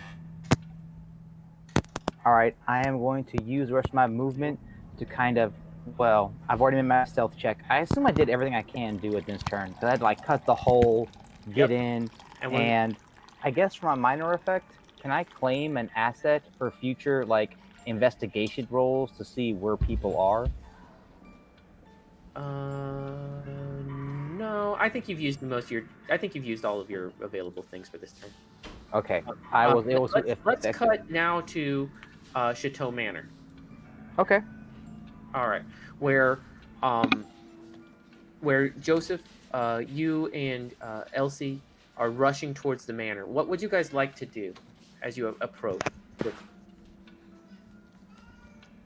Sarah, Catch Tom. you're gonna try to catch Tom. Well, you're pretty certain that he already went inside. Okay. He seemed to have entered through a side door. I am going to enter through the same side door. Okay. I'm gonna just kind of do a quick look around, like, Okay. and make sure nothing seems like I'm gonna get stabbed or anything. Perfect. So let's do a quick perception roll. Oh yeah. You're seeing a number of men moving out the front door of the manor. Perfect. So I then go into the side and motion for Joseph and she-woman to follow me. Miss Kerwin also follows metal you. lady. Yeah. Clank, clank, clank, clank, clank, clank, clank, clank, clank. And motion for her to fall. And then I open the door cautiously and attempt to look for Tom. Okay. As you open the door, you look inside. There is a moment where they're inside the house. Oh, this is not it. I'm sorry. That's Kerwin Manor. I'm looking for Chateau. Hold on. 1 second. Can you guys see it, Elsie Joseph? I can see the house I can that see has Kerwin Manor. Bontom's room. So I they- can see Bontom's pee. Oh, you guys are in Kerwin Manor. No, you guys could be at Chateau. House that smells like Bonton's urine. Yes. I can see it on there. I can see Wait, the so- stains. That's not. Wait, I don't understand. Sarah, you should be able to see. You should be able to see Chateau Manor. Okay, The rest but I of it can't. is in here. Yeah, I can't either. We're inside. Oh, I'm inside of Kerwin Manor. That is accurate. You're inside Kerwin Manor. Why are you inside? So, describe what's inside Kerwin Manor. Bon Tom's room. There's that bear pelt.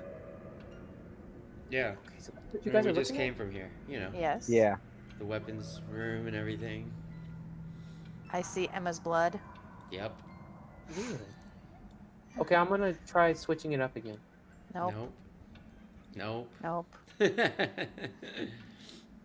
So when I switch it up, you do notice a change that it's not. Yeah. too- Yeah. It goes to a There's a scene change, change, but but- it pops right back up at Kerwin Manor. Yeah, it says it goes to black and it says recalculating, but that's and then a word, but it's too fast. Hi, Gabe. Every little thing is gonna be all right. All right, so you guys are still. Don't worry. Be happy. Okay. All right. So what I'm hearing is that nobody can. You cannot see. So, oh gosh, why isn't this working? So, Control L. I'm looking at it through Joseph and Elsie's eyes, and I'm looking at Chateau Manor. So I don't Okay. understand why that's happening. We're looking at Kerwin Manor, and Elsie and Joseph aren't even in here. Are you loading all of us into the manor? Yeah, let's. I'll go ahead and reload also. Hold on.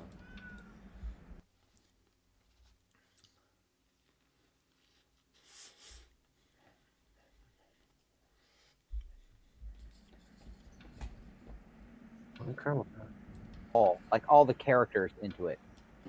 I don't know. All right. Well, I put all the characters in here. I even put 2 Bontons. I hit refresh and I got Kerwin Manor. You're still in Kerwin. No, sorry. I'm not in the place All that right, Michael no, I'm in is. Chateau. Yeah, I'm in Chateau So I as hit- well. All I right. refreshed and now I'm in something that says second floor. Yep. Well, actually, it just says on floor. 2 second. It should say 2 second floor. Okay. So Okay. I just hit Right. the refresh. Perfect. Okay. So as you enter through this side door here, you see 2 things. First, you see a destroyed staircase. Looks like maybe that was collateral damage from your explosion. There's also a staircase to the second floor. And Elsie, as you're like looking around here, there's 2. Each of you see 2 fellows in this room, and they just seem like they're seated, eating something out of a bowl. Each of them. Neither of them is looking up at the moment. But there's a staircase here, a staircase there. There's a doorway off here, number 2, off to your our right, character's left. There's sort of a bar area over here, off to our left, character's right. And there's the front door is sort of across from you. Perfect. I'm gonna approach one of the dudes and frantically look like a very sad. Have you seen my beloved? He came in here. Okay. So as you approach this fellow, go ahead and roll me a deception or a performance or something. Why? It's not deception. Persuasion. Oh, okay, I'm looking persuade. for my beloved. That's true. Wait. Oh yeah, that's a Beautiful. So you look at all flustered, and he like blinks at you. Who are you looking for? My beloved, Tom. I saw him come in. Oh yeah, he's upstairs. I think he seems like a little bit of a simpleton. Which stairs? He sort of points Take me behind to- you to the floors that here says 2 second floor. Thank you. Back to as you were. My friends will come with me. I look to Lady Kerwin and I nod her over this way. He just sort of blinks at you, but he just sort of keeps his eyes on you, Elsie. Ignores your friends as you head upstairs. Yes. Okay, I'm gonna move you guys to the second. I'm just gonna like group select and try to get you guys to the second floor. Deception. That was the truth, man. Is everybody in here? Did everybody see? Mm-hmm. Yeah. This is like one of those games, like the Yeah. betrayal on the hill. Yeah, it kind of is. All right. So in here, I want everyone to roll a perception check as you climb the ladder, as you climb the stairs. Or I guess that's Joseph and Elsie. Yeah. I ain't seeing shit. I got a DC 5. You got a DC 5? Okay. Mhm. And Elsie, is it your first one there, Elsie? Or No, did- that was a 2. The 6 All was. right, you don't the notice much. second. Elsie's in a blind panic to get up here, but Joseph, you look over her shoulder as she gets to the top floor. You see a large fellow standing at a bookcase over here. Mm. Off to his right, though, is a smaller fellow that you recognize, a Tom Brannicky. There's another person over here who doesn't seem to be involved. But Tom Brannicky in his orange plaid shirt is right here. Elsie still hasn't noticed him, even though he's sort of right in front of her. I kind of like usher up behind Elsie and point at Brannicky. So he taps your shoulder. Yeah. Sort of guides your gaze. You see him. He's standing next to a man that you've only glimpsed from afar a couple of times, but you know to be Charles Brannicky.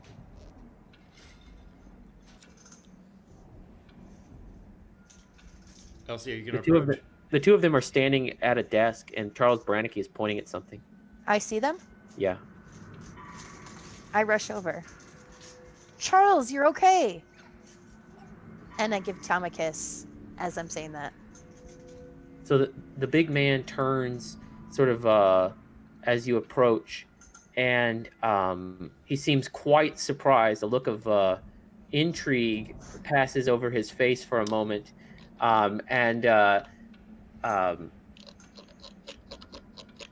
moving to another scene. You notice as you approach him a couple of things. First, he's carrying a staff. And the staff has it's sort of a metallic staff of a dull silvery color. The head of it, though, is a thick goat head. And he's wearing this black silk cloak that's long and graceful. And as he swirls his wide form, sort of this cloak just sort of carves out a huge swath around him with an elegant change, with an elegant Charles? turn. Yeah, that's Charles. And you hear him. He sort of opens his arms in a sort of a welcoming type thing, and his palms up. And he says, "I'm proud of you, Tom. You always were a weekly boy. You brought home this handsome woman." Handsome? Yeah, you've only seen this guy in passing a few times, probably never spoken to him. And his voice is sort of overbearing in a way that it sets off alarm bells with you. I'll have you know I'm not handsome. That was like a common expression back in the day. Oh, was it? Yeah, Cool. handsome women. Yeah. I'd like to just roll one of my cryptozoology checks and see if I know what that staff or have any knowledge of what that means. Okay. Yeah, you can do that.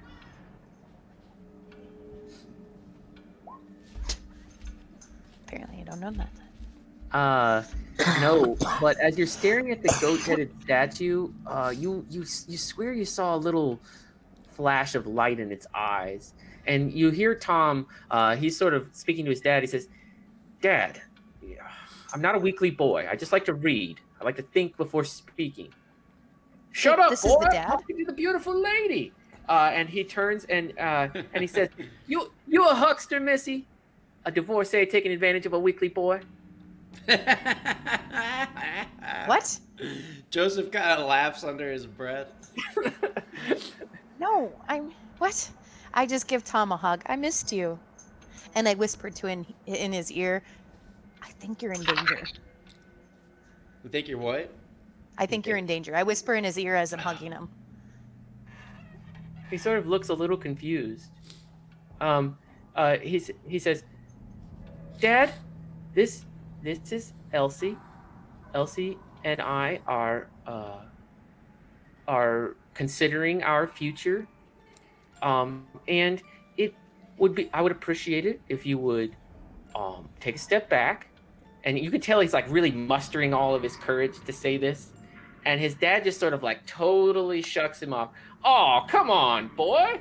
You bring home a handsome woman, you gotta know your old man's gonna try to look out for you. And you can see Elsie like just over the shoulder of Tom. Like he sort of stands behind Tom. He slaps his hand on his shoulder, and just over the shoulder of Tom, you see the eyes of the goat light with this white glow. And they sort of, it almost sort of seems to lock on Tom for a moment. Did you say So am I getting like Jafar staff vibes from this? Yes. Hmm. Okay. Yes.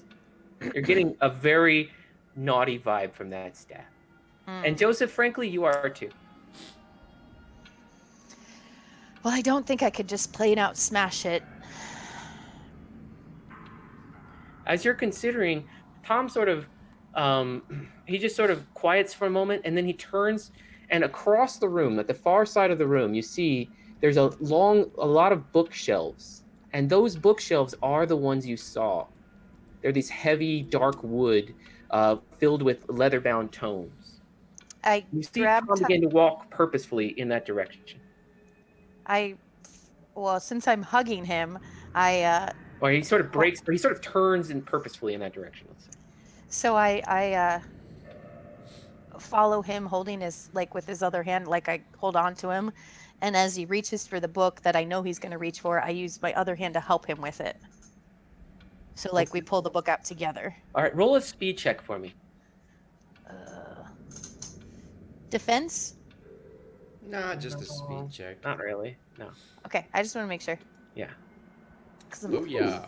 Oh yeah, you're in full control here. Your hand, you know which book he's going for before he does. And as he sort of, and this is, let's make this triangle him, and you guys are over here. Where's Elsie? Wait, is Elsie the only one not here? Where? There she is. Oh, she was like sort of. I couldn't disambiguate. So okay, all right. So you're over there now, and you see your hand reaches first. Now you could grab the book yourself, or let him grab it as you saw in the vision, or it's up to you. I'd like to grab it first. We kind of, or actually time it so we grab it together, and then see if he lets me take it first. Kind of see how his reaction to that is. His reaction is to possessively hold the book. Sort of cradle it to himself. I kind of do the same. I hold on to it tighter and kind of put it between us. I don't let him take control. I attempt to not let him take control. That'll be easy. He's a weakly boy. As you look up at him, you see that something in his eyes has changed. You can roll an insight check. Mm-hmm. This guy turned into Gollum. Something about him has changed, and it shocks you because he's going to take that book from you no matter what. Never seen this side of him before. No, I haven't, and I've seen all sides of him. I've seen all the sides. There are no unseen sides. Yeah, I pull that book away. I'm gonna use all of my strength and pull it towards me, even if it means I pull it and fall, tug of war kind of style. But I'm gonna yank that thing. All right, let's do an opposed strength. Let's do a strength. Well, I'll just do a strength against him. He's just a 3. And you lost. Yeah. That's correct. Okay. Well, Joseph, you and Mrs. Kerwin watch as all of a sudden an active struggle breaks out between Tom and Elsie as they begin to fumble over a leather-bound book with red leather and a gold filigree. They seem to be physically struggling over it. Can I try to cast my fetch spell and just teleport it out of their hands? You can try. Okay. It's going to take an intellect check, DL4. DL4, I will use... how much does this spell cost? I think this spell costs 2 or 3. No, it's a level 2. Okay. Yeah, so I'll use 1 mental effort. Oh, that's a D8. I'm sorry, that doesn't count. Yeah, we're not going to count that one. Hey. Ooh. Okay. Yeah, the book just sort of, Elsie, you're struggling over it, and both of you are sort of fumbling for a moment, and suddenly it just like it's free for the briefest of second, and it just sort of flies away from both of you across the room, just sort of slams into Joseph's hand. Or it just How does Tom? disappears. It's like a teleportation kind of thing. Okay, yeah. So, well, I mean, it's sort of it sort of has a trajectory, and it just sort of pops up in his hand. That works too. All right, now hold Is it. there anybody else in the room besides Charles and Tom? Yeah, there's one other guy, and he seems to have sort of drifted over next to Charles. But as you're looking around, did we roll perception checks already in this room? Mm-hmm. Yes. And what did we get? I think Oh, I got a Elsie 2. was bad, but Joseph was good. Joseph, Mm-hmm. there are more, and there are at least 2 or 3 guys at the bottom of the stairs. Mm-hmm. There are at least a couple of guys just outside this door as this door opens. Okay. I got a fog of war on, so I just see black over there. Okay, yeah, you just hear movement. You hear steps as this door over here on this far side of the room creaks open. Is Tom's demeanor change, or how did he react to the book disappearing? With wide-eyed panic. I walk over to Charles. Who's got he's got one eye on you and one eye on Joseph, but his staff is up now. The eyes are fully lit, and there's almost a hum coming from him. Yeah, Like I a whip it. unnatural hum. Grab my whip and whip the staff. Ooh. All right, well, that's initiative. Yes, It's all it roll is. initiative.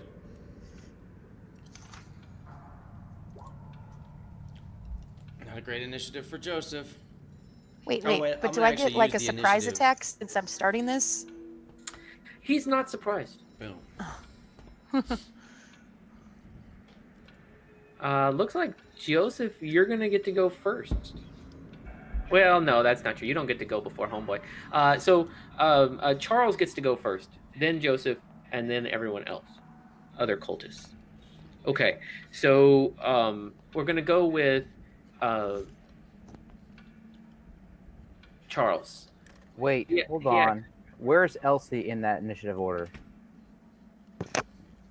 At the bottom. I see bear, cultists, and then Joseph. Yeah, so this initiative order that you're looking at here isn't gonna. I don't know how to. I don't think I can keep 2 separate initiatives simultaneously. I gotcha. That's I'm fine. still seeing the Kerwin manner. Am I supposed to see something else? Are Refresh you your still screen. seeing Kerwin? Hold on. No, I've refreshed this multiple times, and all I see is Kerwin Manor. Like, I think Well, because we aren't there, it doesn't matter. Gotcha. Right. I just Actually, watched this. Archie, you are here. I see Archibald Bunker is here. Yeah. Yeah, but and I Benton don't was here. see. I gotcha. It's because you have too many duplicates of us around, all I I see is think. Manor. Yeah. So it's fine. I don't care. It's good. It's like betrayal on the haunted house. So we have a thing that says to attic, to second floor, to first Yeah, floor. exactly. This is it's similar. Okay. It looks like you put the tiles out. Yep. So the as you guys have arrived here on the second floor, Joseph, you can see, right? Mm-hmm. Or you can see with fog of war. Okay. All right. So as you guys are looking here on the second floor, there's one other fellow who you see. He seems to be just wearing normal clothing. There are multiple outside this door.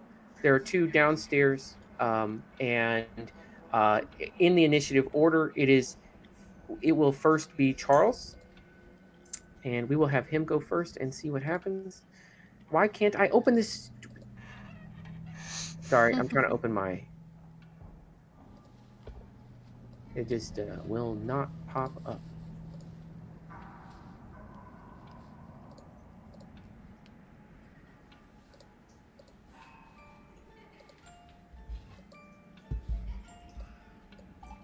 Huh. So I have 3 Word documents open, and none of them will show up for some reason. All right, where were we? Okay, Charles. Charles will go first, and his staff will light up. Everyone needs to roll a might defense check in the room. Might. Yes, not intellect. Oh, Yeah, I'll use 1 effort. might. Oops, Might, I rolled might. twice, but 15 is what I got. Plus, you know. I will use an effort as well. He is a level 5, so that is a fail from Elsie. And Mrs. Kerwin will roll. That is a fail from her. So a wave of white light washes over the room. The only people who seem to be impacted are Joseph, Elsie, and Mrs. Kerwin. The others, including Tom, do not seem to suffer any impact as this wave of white hot energy washes over. Joseph, you made it, I believe. Correct. Yes, you made it. You will take 4 points of might damage. Okay. Those who did not make it will take 8 points of might damage and are knocked prone. I soak a lot of damage. Okay. Does my armor soak this damage? Yes. Okay. Yeah, I soak 4 points, so I'm good. Okay. Well, in that case, making the save and everything, that will make it your turn. Well, if The he... staff. Yeah, what I do is I pull out my two-handed sword, and I'm kind of smashing. I want to smash the staff is my goal. But it's in his hands, so it's going to kind of appear like I'm attacking him. I don't know how that's going to work out, but my goal is to destroy the staff with my two-handed sword. All right. Go ahead and make an attack roll. And This will be DL5. DL5. Is it going to be speed or might attack? I guess it's a might. I don't know. I think it's might. You're trying to break something. Okay. Yeah, I guess I'll use an effort on this. I think that's smart. Yes. All right. Yeah. You catch the staff. You catch it right underneath the sort of head of the goat head, driving it out of his hands. It does not break the staff apparently, but does slam it onto the floor. It skids across the floor and into the wall. I mean, I do like 10 damage to this thing. 10 damage. Something like that. Yeah. Okay. Yeah. Well, 9 plus whatever 18 gives you, which is another 2. So 11 damage.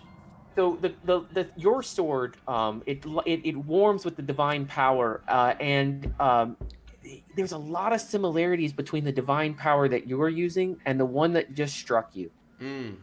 And as your sword sort of lights up with that energy, you see that it crashes into this staff, and the staff, it rips out of his fingers and slams into the ground, almost digging into the ground.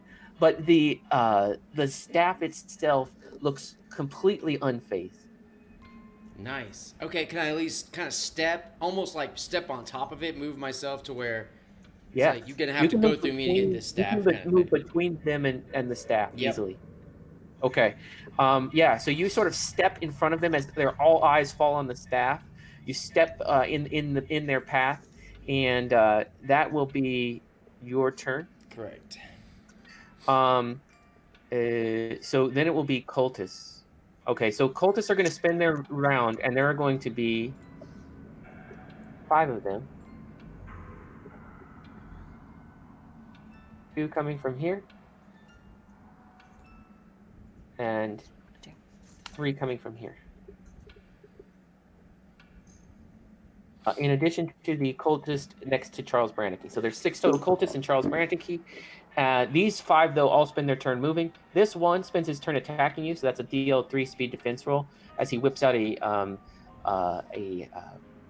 actually, this is a speed defense roll against a wand, as he whips out a glittering wand.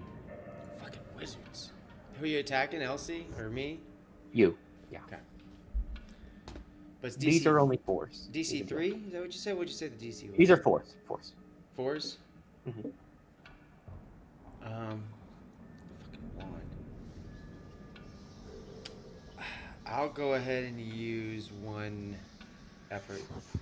Okay. Cool. That's a make, yeah. So something dark, a sort of a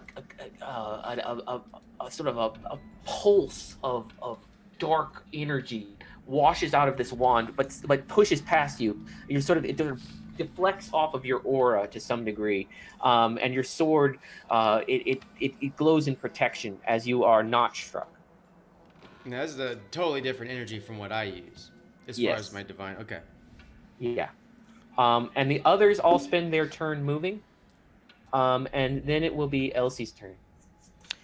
So I'm going to assume that I had already moved over closer to him to initiate all this stuff. Oh yeah, you're right next to Tom. To Tom or to Charles? Well, you had to move across the room with Tom to go to the book. Yes, and then before he decided to start attacking us, that's like I thought when I moved towards him, that was the start of the initiative. You're definitely on the same side of the room over here. Okay, that's perfect. How far away am I from the staff on the ground? Not far. Not far. Do I think I can crawl there? Yes. Because I'm prone. So. Yeah, you just roll over there. Roll over, sort of land on your knees, and you can be on the staff. Yeah. Roll over there, grab the bird bone from my bag, and stab the goat's eyes with it. With the bird bone? Bird bone. Yeah, that thing you pulled from my thigh or whatever. Uh-huh. You might be able to use this staff, Elsie. I mean, you're kind of a spellcaster. So. That's right, but it's controlling the other, so like you'd stab the eyes. Only the bone touches it, right? Not your hand at all. Correct. Yeah, like I'm using it like to just go straight in the eyes. All right. Can you roll a speed attack roll for me? Sure. It's probably a smart. Ooh, I can go ahead and use 2F. So is this like an animated staff? It's like moving out of the way. No, not really. But something might deflect attacks at its eyes. Perfect. I'm gonna go ahead and use 2 effort on this then. Stab it with the bone. Yes. Damn, that's an 8. That's All really right, good. so- Was that nat 19 or something? Yeah, nat 19. I don't know, minor effect. Yeah, your bird bone Doesn't break. doesn't break. It doesn't even make contact with the metal. As it slides directly into this white energy. There are 2 eyes on the creature, and you slam it into one of them, and it just sort of surgically exterminates the light in the eye. Nice. Cut its optical nerve with your Yes. bone. Yeah, with the. And I think that'll be the bottom of this round. Oh no, she hasn't gone. Mrs. Kerwin, with a delighted bounce to her ponytail, her hair had been sort of bunned up, but now it's just like it's sort of fallen down into a sporty ponytail as she leaps in from her sort of booted and grounded position, just leaps into action, literally taking a huge bound and then another, and bringing her lit sword to bear on Charles. Nice. She, in fact, makes a direct connection with Charles, cutting through his robes, which seem to deflect, absorb, dissipate the energy of her attack to her great frustration. Her sword seems to almost get tangled in the robes. And now we will cut to the other guys. I didn't really want us to be doing multiple attacks, everybody, but whatever. Okay. So I was hoping we were having investigations. Not that's our wars. dog. Okay. Well, it worked out that way. So. All right. So over here, I believe we have silenced everyone, although there is a scramble of activity up in this main category. So let's move to Milo, Bear, and Bonton. Or not Milo, Archibald, Bear, and Bonton. What would you guys like to do? I am seeing I'd the like to things are try to still- emulate the guy who called out and just say, "Oh, never mind, false alarm." Okay. So you want to roll a deception check? Oh, I Or want to roll. intimidate. Performance check. Okay, sure. You're like specialized or something? Just trained. Trained. You got a critical. Wow. Wait. All right. So you somehow got a critical, and the guards who had been scrambling into position, you hear a confirmation. Belay that order. Confirm. Staff sergeant, confirm your everything's okay. And in perfect voice, I was like, oh, I slipped. I dropped something. Just sorry. Go back. Don't worry about it. Don't worry about it. There's actually some chuckling, and you hear one of them say, "I'll go check it out." And you hear, "It all seems very suspicious." And then you hear another guy say, "Oh, shut up. Sit down. We got easy duty. You're gonna make it hard? Come on, man." And then they sort of devolve back into some idle chatter. Excellent. I just look over at Archie and wink. Like, let's go. Which gives you plenty of time, Bonton, to open the next set of doors. Okay. I can't see the room, by the way. You can't see the room? No, I'm I still see looking at Kerwin. Kerwin.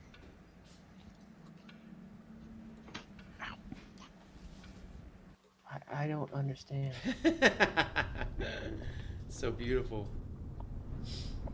It looks like you're trying to refresh it and it just keeps going back to the manor. We are hatching dragons, yes. And I'm still at Kerwin House.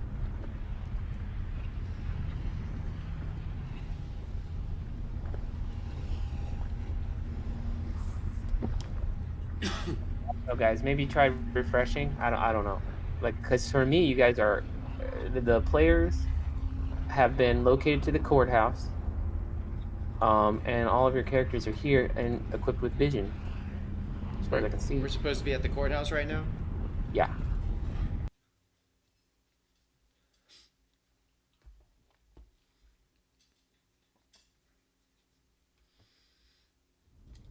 Outside. Yeah. I moved you inside, Joseph, so you should be able to see too. Yup. What do you see, Sarah? Do you see the courthouse? Yeah, you do. That's Wait. weird. I wonder why I don't.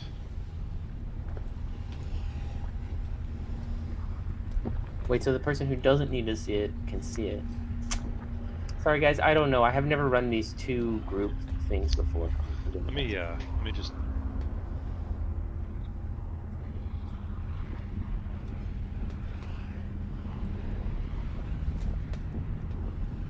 Nope. Still Kerwin. Yeah, there we go. I had to like F5 the whole thing.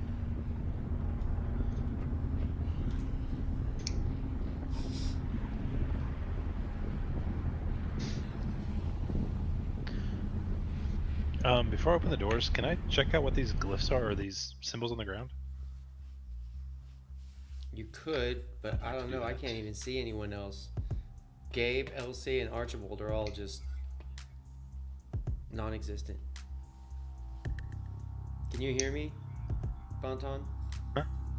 Yeah. Can you hear anyone else or see anyone else? Gabe, hang on. Joseph, you can't hear Gabe talking? No, I'll refresh.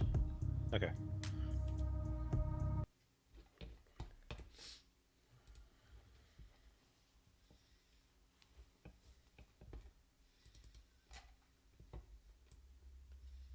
Yeah, he was talking while you were talking. I don't think either of you guys could see each other. Can Alright. you hear me now? Yep, Ben, I I'm can see you now. back. Okay. All right. So basically, I don't know what's happening. I know that I tried to get it so that we could be on multiple maps, but it doesn't seem to be working right now. So basically, it's a rune in Aztec, and it says a name, and that name is Coatlicue. Kota what? Coatlicue. Yeah, something like that. That's my attempt at pronunciation. Okay, I don't know who that is. You may have passed certain You may have passed certain ruins of a civilization that worshipped this god before in Mexico. Oh, okay. So he is seen as a deity or not just a person of history, but like a religious figure? A religious figure. Yeah, probably once a very, very important one. I'll have to ask Archibald or somebody about that later. Okay. Cool. I will try and see if I can figure out which key opens the next. What are the? So there's a set of doors like directly south of us. Mhm. What are these two openings on the right? So there are ballistas stationed there, but they seem unmanned. Oh, okay. Then yeah, I'll go for the Yeah. door. Yeah, so you go through that door. There's another small room with another door, and you have to.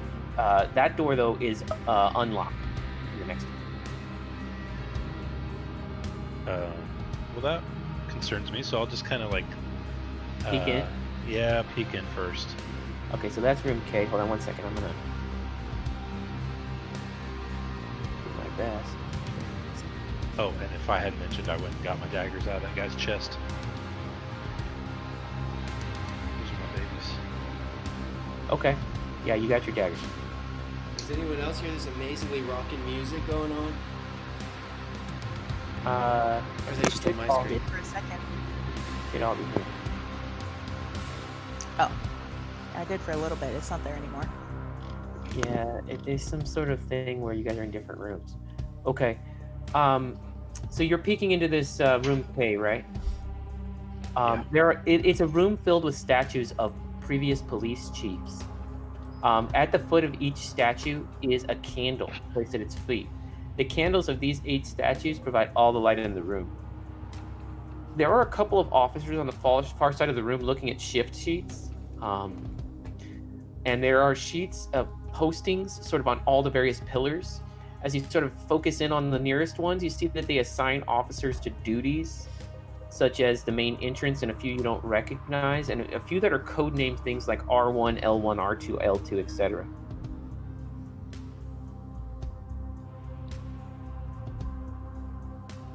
Okay. When I peek in the room, I'm specifically looking for shadowed figures. Do I see anything? You don't see shadowed figures. There is sort of a newer addition to the center of the room. It's like a pyre, like a fire pit. Okay. Then I'll just go and open the door and walk in. Okay, well, you find yourself in this sort of room that looks like it should be well lit, but isn't. It's only lit by a few candles in this sort of dim pyre in the middle, and it's there's not many people in here, but it does look like there's a lot of sort of papers, mostly sort of tacked up to the pillars here, and the statues. I'll walk up to the nearest one, just over here, and Okay. read what some of the papers may say. Yeah, there's like announcements, and they seem mostly mundane, but they're definitely like schedules of where officers will be stationed for various times of days, and it strikes you that there's only schedules for about 8 rooms. It seems weird that they would have police schedules in a altar fashion like this. They need Well, a it's new certainly bookkeeper. unusual to light the room with candles at the feet of police chief captains. Is there names or anything? Oh yeah, they have like names and little bios, served from so and such and such and such. Let's put down the great criminal, whoever.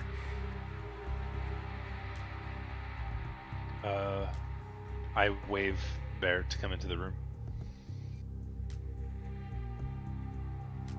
Okay, I'm gonna assume Bear heads on in quietly. So quiet. So quiet, Bear. You're heading into this sort of weird. It looks like it was once like a main office for a police station, like a sort of a main room for a police station, but the desks have been moved out of here. The statues that were here are still here, and just an odd ambiance of candlelight flickering in this tall stone room. This seems too ritualistic to be for regular police officers.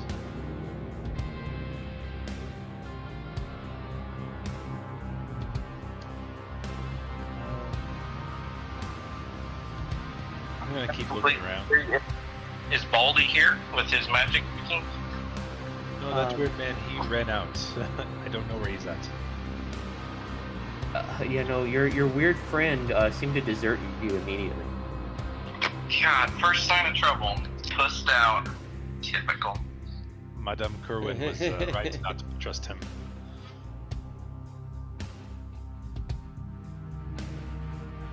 As you're looking, Bear, you see there are two open entrances, one on each side. And there's a sealed and locked door on the far side. You'd have to go past uniformed officers. If you look here on the ground, Bonton, you see these two little stars? Yeah. Those are officers. Like actual people in this Yeah, room? those are people. This is a fairly large room, and they're not paying attention to you in particular. Okay. So there are 3 officers that you see in this room. Interesting. So I will go on the far side of the room, I guess, over here instead. Okay. So as to not get their attention. Okay.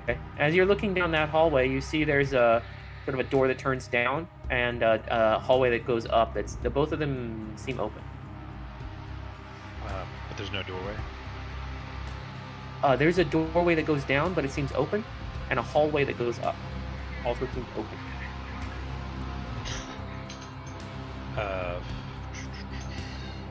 I will go check out this room, I guess. All right. As you turn that corner, roll a perception check for me.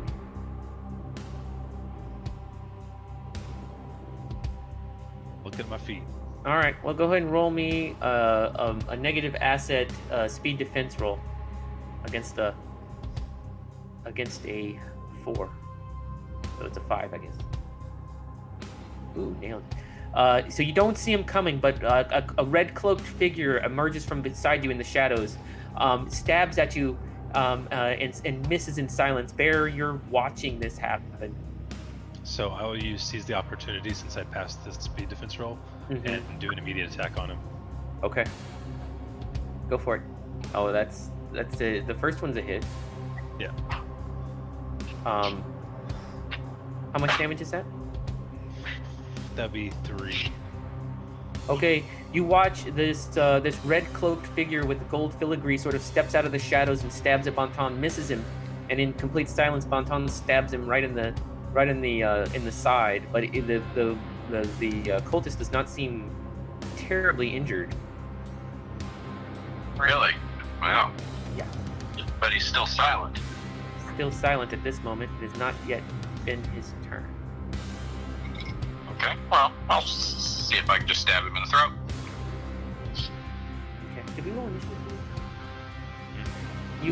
But You won it easily. Actually, we're just gonna stay in this initiative. So yeah, Barry, it's you. You're up first before this cultist. So you roll. I'm gonna use this roll for your attack, which was a 17, which is a hit. So what is it that you're doing here, Isaac? Oh, just Bowie knife straight to the jugular. That's really what I was going for. Okay, unfortunately, while the Bowie knife does hit him in the neck, it doesn't hit his jugular. As the damage is not sufficient yet to kill him, he struggles to speak. Let's cut to Archibald on the roof. Or no, I'm sorry, on the second floor. all right, so I heard this call go out being like, "Oh, it's all good. Go back to your posts." Yep, you heard that. All right. I'm going to sneak to the doorway of this little quartering room, and I'm going to kind of listen and kind of peek out and investigate and just kind of see where is everyone going. You Over know, here? what rooms are lit. Dude, I don't see the map. Oh, you can't see the map. Okay. I have Kerwin Manor on my screen, so I don't know what's going on. All right. Well, I'm sorry about that. I don't know. I mean, it's all theater of the mind, whatever. All right. So you see there are a couple of police officers quietly resting as you look through the window on each side. The one of the window or all of the windows seem unlocked, and you could move through here. Okay.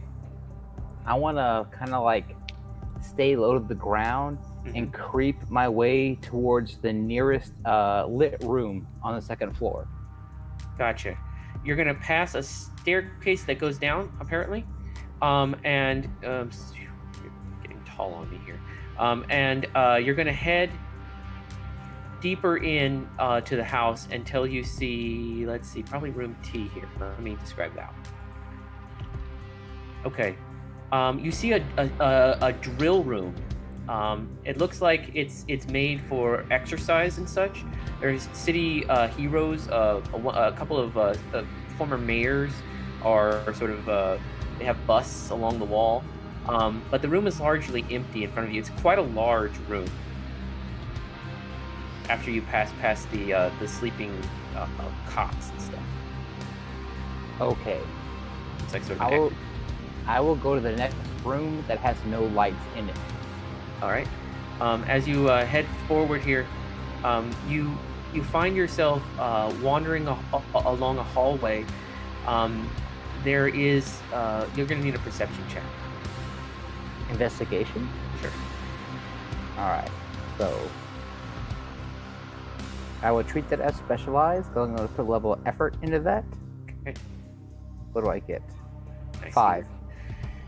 As you're wandering down this hallway, you sense motion, not in a place you can directly see, but a place that casts a shadow that's sort of its motion is visible to you around the corners. Okay, and as you're looking, you see motion in 2 directions, likely. It seems to be moving slowly and very quietly. My direction or away from me? Like you're looking down this hallway, and you're looking through a hallway, and then it opens up on both sides. There's hallways that go up and down, the parallel hallway. And as you look, you see motion on both sides of that. You could go back towards the training room and try to go to a different branch there. There's stairs that you pass by, but basically you could, or you could go down this hallway where there's movement. Oh, shit. All right. I'm going to cast Resonance Field and slowly follow the shadows that are moving away from me. Okay. What is a resonance field? It's a defense thing. Basically, my body becomes like covered in like a dull green lattice work of like facets that deflect damage. Ooh, okay. So is that pretty visible or no? Well, honestly, I'll leave that in your hands, Gabe. Okay. It just says like a lattice work of energy of some color covers my body.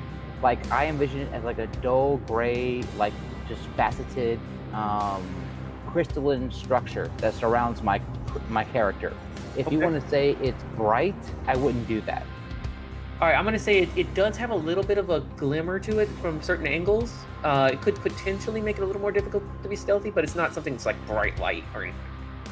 Okay, I will do that, and I will keep the corners so I can hide myself, and I will follow those shadows that are walking away from me.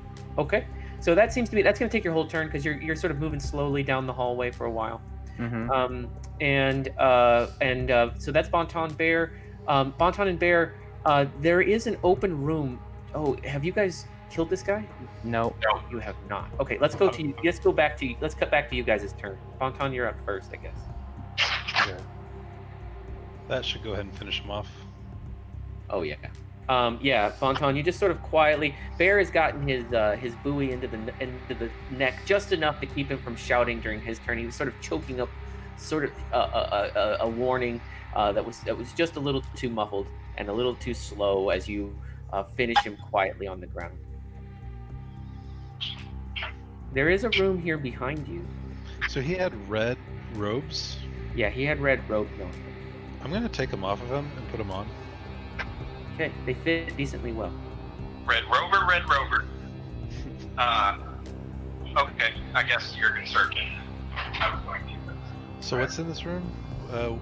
Is it another one of these symbols on the floor? If you head down to this room, here, let me cut you. Let me just find E here.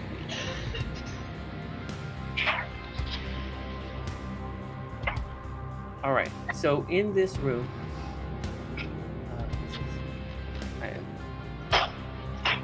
there are barrels and barrels of gunpowder. This is the shipment from the Brannigans.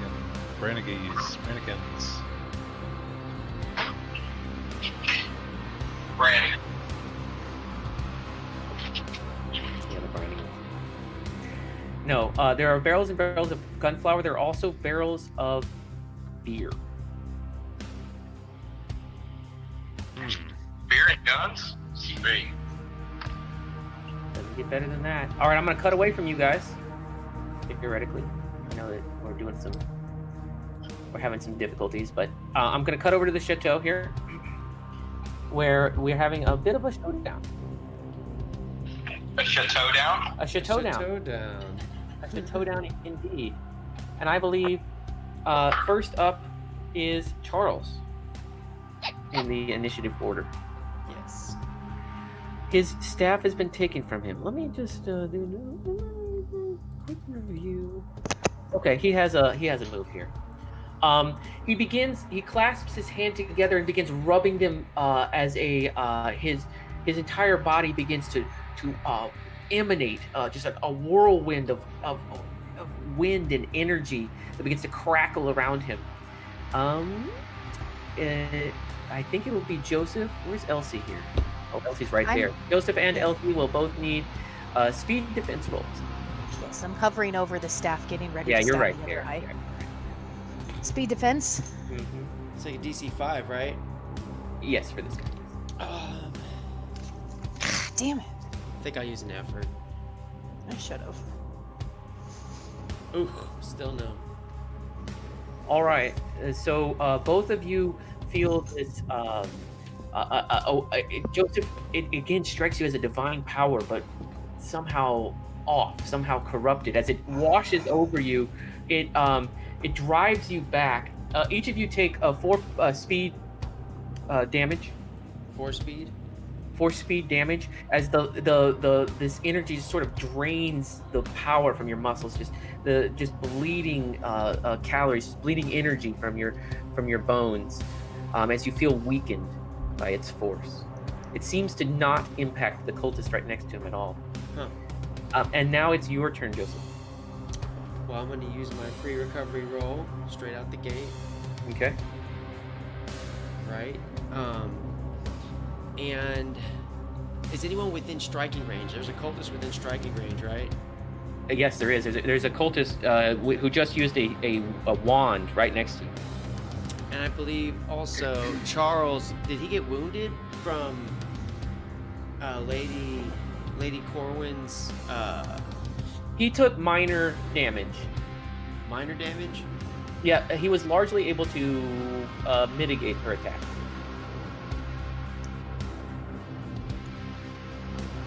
Right. And he's not within melee range. He could be. You could easily, like, without taking extra movement, move to within melee range. You were just within melee range last round. Okay. I'm just worried that if I step away from this staff, you know? Turning your back on the staff. Right, I don't want to leave. I don't really want to leave the staff. Here in Elsie's hands, we wouldn't want Well, I mean, that's not the deal. I just don't want any of the cultists or anyone else picking Oh, it yeah. up. You Yeah. know? You definitely don't want to get stabbed in the back. that. You're gonna take the staff out from underneath me? Yeah, I mean, it's pretty much under Elsie's control at this step. I'm just worried someone else will, you know? I know. But well, it's on you. I mean, right now, there's 2 cultists who are basically on you. One of them is Charles Brannicky. I think I'm going to try to just take a step and hit Charles. Okay, go for it. What is he, DC 5? Yep. Yeah, I'll use 1 effort on that. All right. Oh, you nailed him. Nailed Nailed it. him. How much damage are we doing?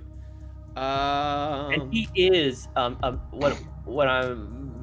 what we're calling a demon. Well, to get my monster slaying bonus, the creature has to be twice my size, as per the rules. No, you're not gonna get that bonus. Okay. Well, do I think my dagger might be necessary to actually hurt him? No, I mean your sword has proven capable of hurting things like this before, just not of killing them. And he doesn't appear to be wounded, hardly? He seems, if damaged, barely. Okay. He also strikes you as extremely powerful. Okay. You've in fact never seen a spellcaster cast such powerful spells. Okay. You may have never seen a real spellcaster outside your own party. Okay. Well, I do 10 damage with my strike. Okay. And the 16, that doesn't add any extra damage, does it? Does that add 1? That adds 1. Adds 1. Okay. No, it doesn't. 17. Never mind. So yeah, so 10 damage to him.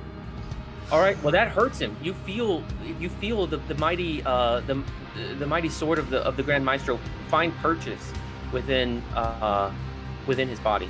All right, cool. And it is now the cultist's turn. Mm-hmm. One of them. Did you win or lose in? I rolled a 2. That's a lose, so it's the cultist. Elsie, as you're on the floor, the first person to attack you is the person who was holding that wand. Okay. And he falls upon you with a shimmering, ornate dagger. So roll a speed defense roll as he attempts to fall upon you and stab you and take the staff. Oh yeah, he misses you badly. But as you sort of brush off his attack, something far more frightening appears. As just over behind the fellow who sort of stabs past you into the ground, you see Tom, and he too is wielding one of these daggers. He strides towards you. He attacks you, so speed defense. He's only a 3 though. Huh. You barely are able to. His attack hits your arm, and you're able to deflect it with merely a scratch on your forearm from his attack, as he seems almost clumsy with it. And as he sort of falls into you, your eyes meet inches away from him, and you see that his soul is gone.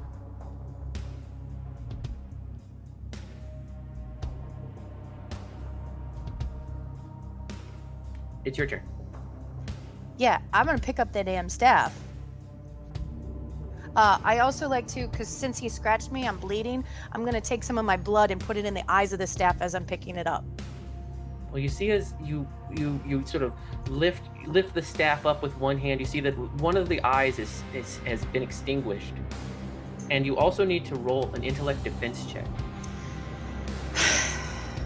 Yeah, everything. We'll go ahead and spend 1 effort on that. That's not a make, right? That's only a 4. That's a 3. Okay, with an effort. Okay, so that is not a make, and Putting my blood in it didn't give me an asset. even with a 4 is not a make.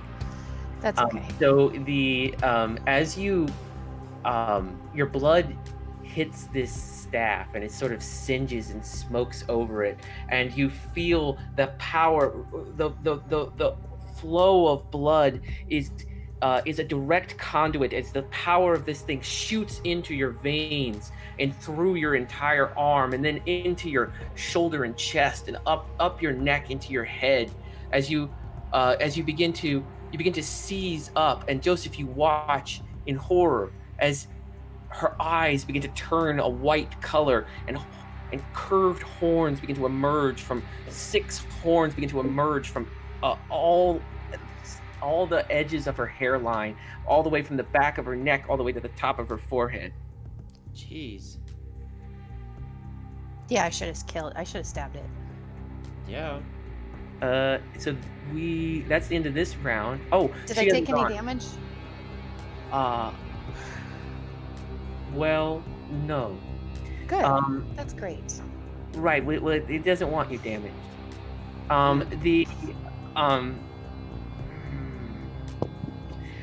The Lady Kerwin attacks Charles Brannicky, I would say. I don't know. She sees. What would she do in this moment? Oh, she would go for the glory. She's attacking Charles Brannicky, and she fucking misses. Okay, so she swings mightily at Brannicky, who is his actual look. He's not as big as he looks. The cloak and its flowing motion creates the illusion of him being in a place that he's not, which is adding to his difficulty to hit. And she whiffs, trying to grow accustomed to this style of activity. I think that is the end of this round. Let's cut back over, you guys, to the courthouse. You guys can do some further investigation. Who would like to go first? How late are we gonna play tonight? It's like 12. I mean, it's like 10:30 right now. Oh man, I didn't realize that. Okay, let's get a little further. We haven't done it. Let's get to a key. Crack open some of these barrels and make sure it's actually what it is inside those barrels. All right. Well, as you opening them, you open a few. The first one does seem to be gunpowder. The next few all seem to be empty. And were they marked beer or gunpowder? They were marked gunpowder. So far, I'm going to say you only opened gunpowder ones.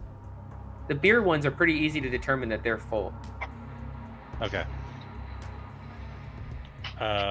You know what? I'm gonna take just a swig out of one of the beer ones to see if it tastes normal. Yeah, it seems like beer. Okay. And you do have to struggle to cut it off, though. I mean, gunpowder and beer, I could just stay in here the rest of the night. Bear, you're the only one there to hear that jab. As Bonton is over there sampling the beer. I ignore that, and I just start looking around, thinking about our way back into the other room. Well, you could try to go back in the other room, but there is an unguarded path that you haven't gone. Okay, well, we'll go that way. Okay. Yeah. Can't start moving. I don't need to say anything. All right, you just sort of start moving forward. Well, you find yourself in an empty storage room. There's barrels and stuff in here, but it looks like it's largely empty. And as you turn the corner here, you guys can roll perception checks as you guys start moving down a curved hallway. Okay, specialized, please.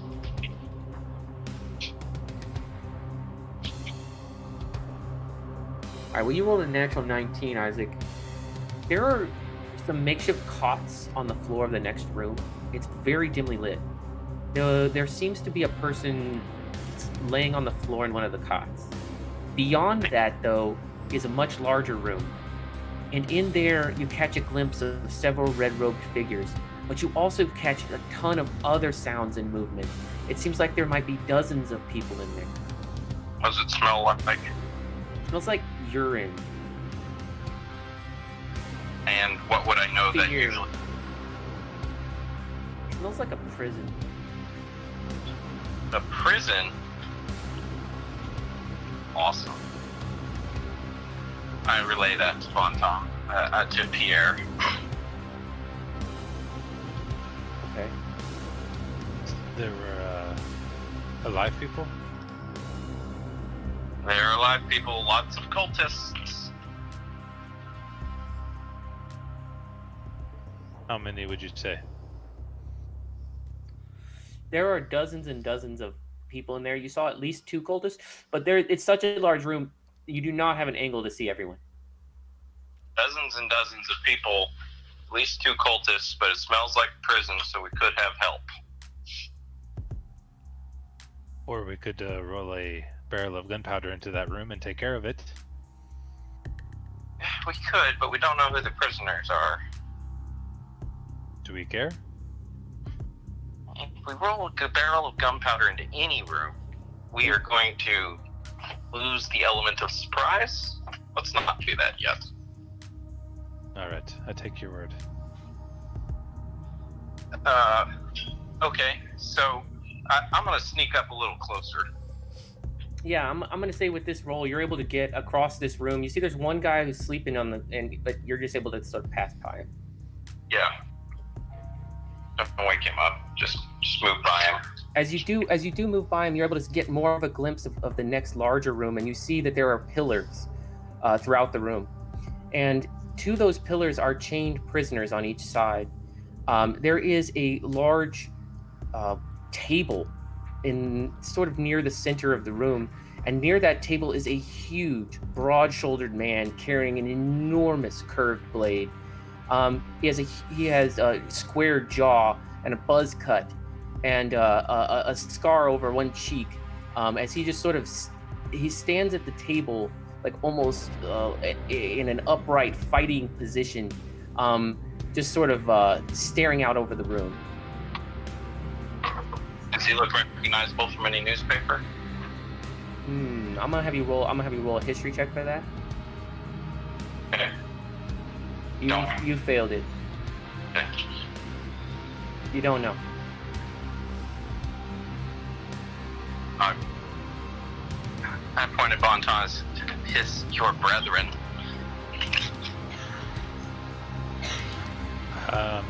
So I'm wearing that red robe, so I pull the cloak down over my face so that I'm not as recognizable, and Sure. approach closer to see if I can tell what's going on up there. Okay. Well, I will ready my crossbow. Perfect. You ready your crossbow. And Bonton, as you enter, there's sort of a red cloaked figure here who sees you, but doesn't make eye contact, eyes down, just sort of shuffles past. But you do see this tall, broad-shouldered fellow, outfitted in a form-fitting body armor. He stands probably 6'4" or bigger, and he's carrying this intricately decorated sword on his back. He's pacing about, muttering to himself. Do I hear any of the things he's saying? This is taking too long. Why is this taking so long?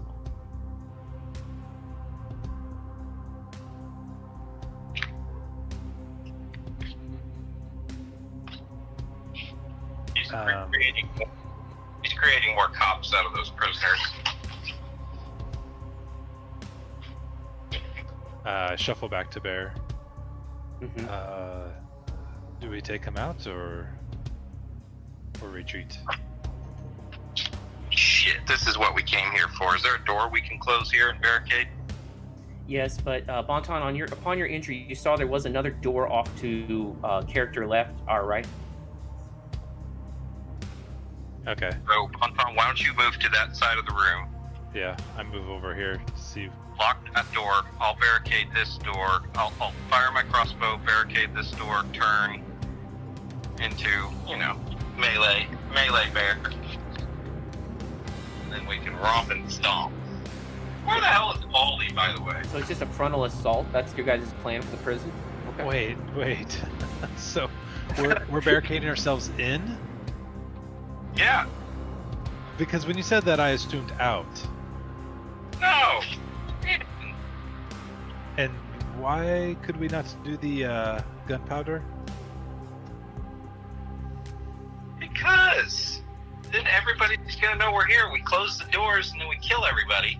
I love the gunpowder ploy. You should do that. Damn you, you weird green-eyed. Green-eyed coward. Hey, it's a good cover for me to move around the second floor while y'all distract everybody. I love it. It's great. So there's how many people are in this room? You said dozens? There are dozens of prisoners. Oh, how many cloaks? In fact, you had to pass decently close to some of them. They're tied to pillars, chained in cuffs and ankle braces. How many cloaked figures and They're not the guy? friends. You don't need to. There are two in red cloaks that you've seen at a reasonable distance. There are probably some others deeper in the room, and then there's the big guy. I like those odds. I like these odds too. Let's freaking close the doors and kill everybody. Bear, your words are like honey on my ears. So what I'm Yeah. hearing is this whole adventure I set up where it's like an investigation and like uncover mysteries. You guys are hearing, let's barricade ourselves in the prison And kill everybody. and see if the cultists can take us out. As a wise man once said, I'm not locked in here with you, you're locked in here with me. Rorschach. Yeah, I love it. You know, if that's how we're doing it, that's how we're doing it. I'm fine either way. Is that how we're doing it? Well, they're gonna double down their security once they find all these freaking bodies we've been leaving behind. I don't know. What do you think, I mean, Pierre? Where is everybody, by the way? Well, it's just you and Bonton right now because, circumstances, I guess. Because you guys have split the party like 4 ways.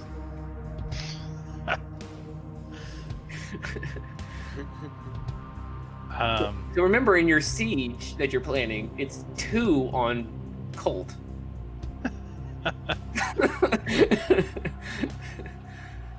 Bear, I will give you the final word on this decision.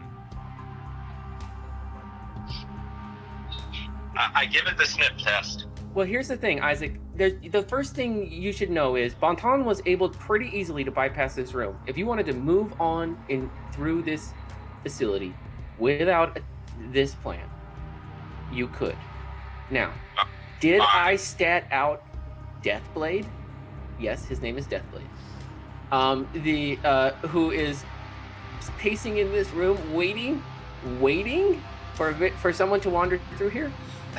Yeah. Yes, I did. I did that. I searched the odds for robes. Find me some red fucking robes. Well, I mean, I'm asking that, right? Because there were robes available. You'd have to go all the way back, but you can go all the way back to room B, which I know you can't see, but it's way back in the back. What about the guy who's sleeping on the cot? There's no robes available in this room? Oh, yeah, maybe you could root some up. Yeah. I'll look around. Yeah, you find robes immediately. Alright, I put them on. They fit terribly. Even better. They're way too small. Excellent. I kind of crouch down so it doesn't, not my entire cap is showing under the robes. Right. Mm-hmm. And you sneak alongside Bonton, trying to keep your head down, as Deathblade here lurks in the shadows. Okay. Yep. I'm gonna have you roll some sort of deception performance check. Perfect. All right. What are you specialized or something? I'm just trained. Just a +1. That's a fail. That is definitely a natural 3. Okay. As you're like sort of wandering through this, trying to move through the shadows along the wall, you see the tall fellow with the long curved blade sort of looks up suddenly in your direction. You knew I should have just killed him.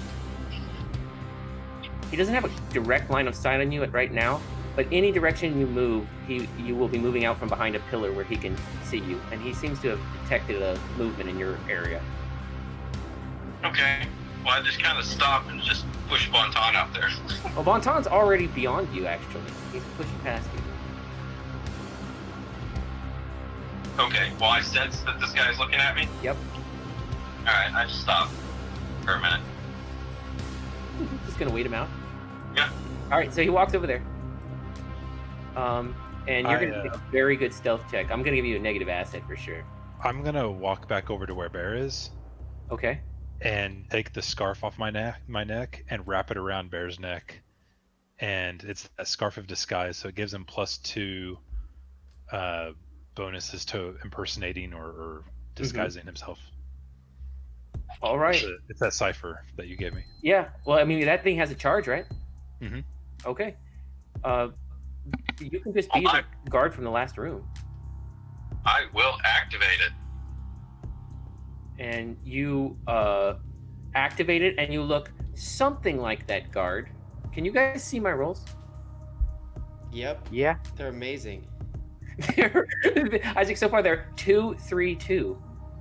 The disguise doesn't look that convincing. You are here in the shadows. He sort of stomps over towards you. Bonton, you might have one last chance to try something as you're just sort of standing right behind him. His eyes though are kind of locked on Bear. I move off to one of the sides with one of the prisoners that are chained up on the pillar, and I try and undo one of his cuffs. You're gonna free a prisoner? That's the goal? I'm gonna uncuff one of his arms. Okay. Just beat the prisoner. That'll distract this guy. Well, yeah, and then I'm going to punch myself in the face, like knock myself down on the ground and scream at the prisoner. All right. Well, that's going to be a deception performance check, intellect. I am not at my computer. Sarah, can you roll for me or someone? I do have I'm trained in deception. Trained in deception. And I'll put 2 points of effort into it. 2 points. Oh, yeah. Yeah. You got a 6. Oh, you rolled a 6, so well, more than a 6, a converted 6. No, And- that was with his modifiers. So at level 6? Yeah, That's level level 6. Okay. So He's got little macros. Gotcha. So you watch Bear as this amazing acting job. It's like totally decrepit, malnourished prisoner suddenly out of nowhere with a flash of speed smacks Bonton across the face. Right when this guy his eyes were ready to lock onto you and figure out who you were, he gets distracted and turns over and just brings his sword butt first, like not really even fully out of its shield, but out of its sheath, but just sort of butt down on the head of the prisoner, slamming the prisoner into the pillar, knocking him just completely oblivious instantly. Before he looks up at you, Bonton. And Make sure and chain that maggot back up. He tried to kill me. You chain him up, dumbass. Stay away from the prisoners. He stomps Yes, sir. back over to his table. Yes, sir. I apologize, sir. And I start fastening him back up. Yeah, well, it's pretty easy. That'll be as you guys move past, though, you are able to move beyond this room. You're in your red robes. You just sort of shuffle past a couple of other red robe fellows, and we'll end your session tonight just with one of them calling out to you, "Hey, you guys! Hey, you guys free? We got a couple shifts to cover. Hey!" And then we'll stop your guys' adventure there, and let's just do a little capper on the other group. So back at the chateau,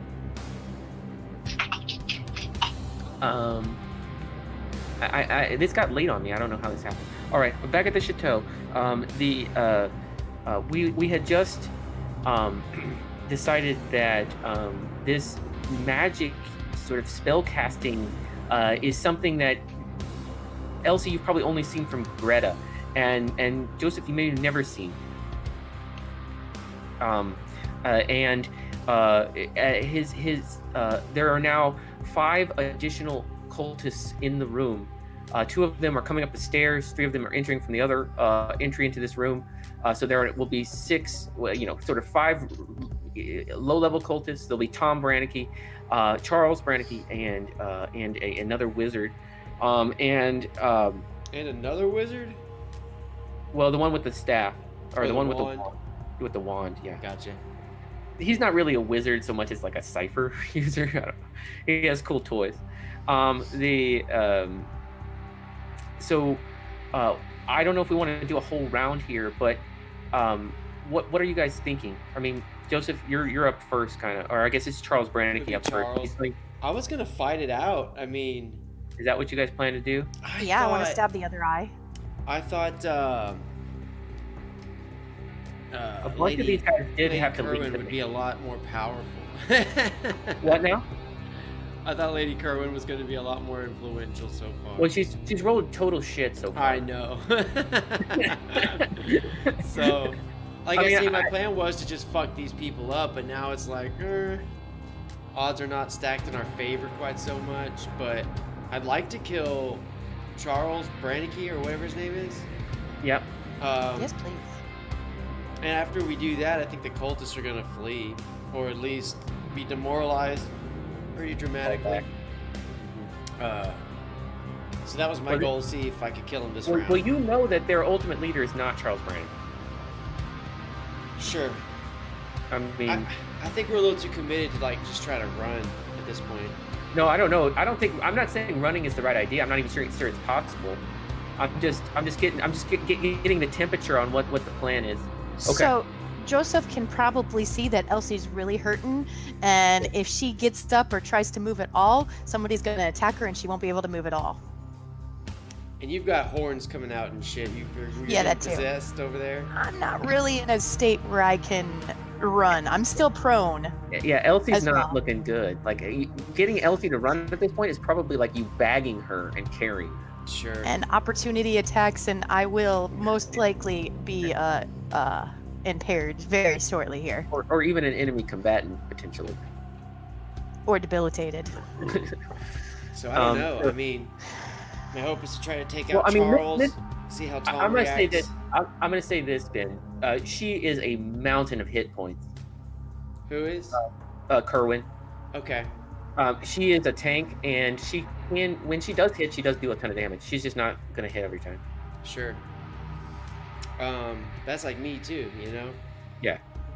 So, I mean, we could ride this out for another couple rounds and see how it goes. I'd like to see what Tom decides to do now that his beloved There's is on the sort of floor. a dilemma there with Tom, right? I think that's the key. Yeah. Like maybe Yeah. once we kill Charles, like Tom will be like, fuck it, I never liked the dude.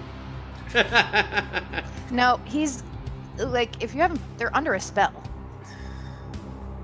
Yeah, so were you handling that staff? What happened with that staff?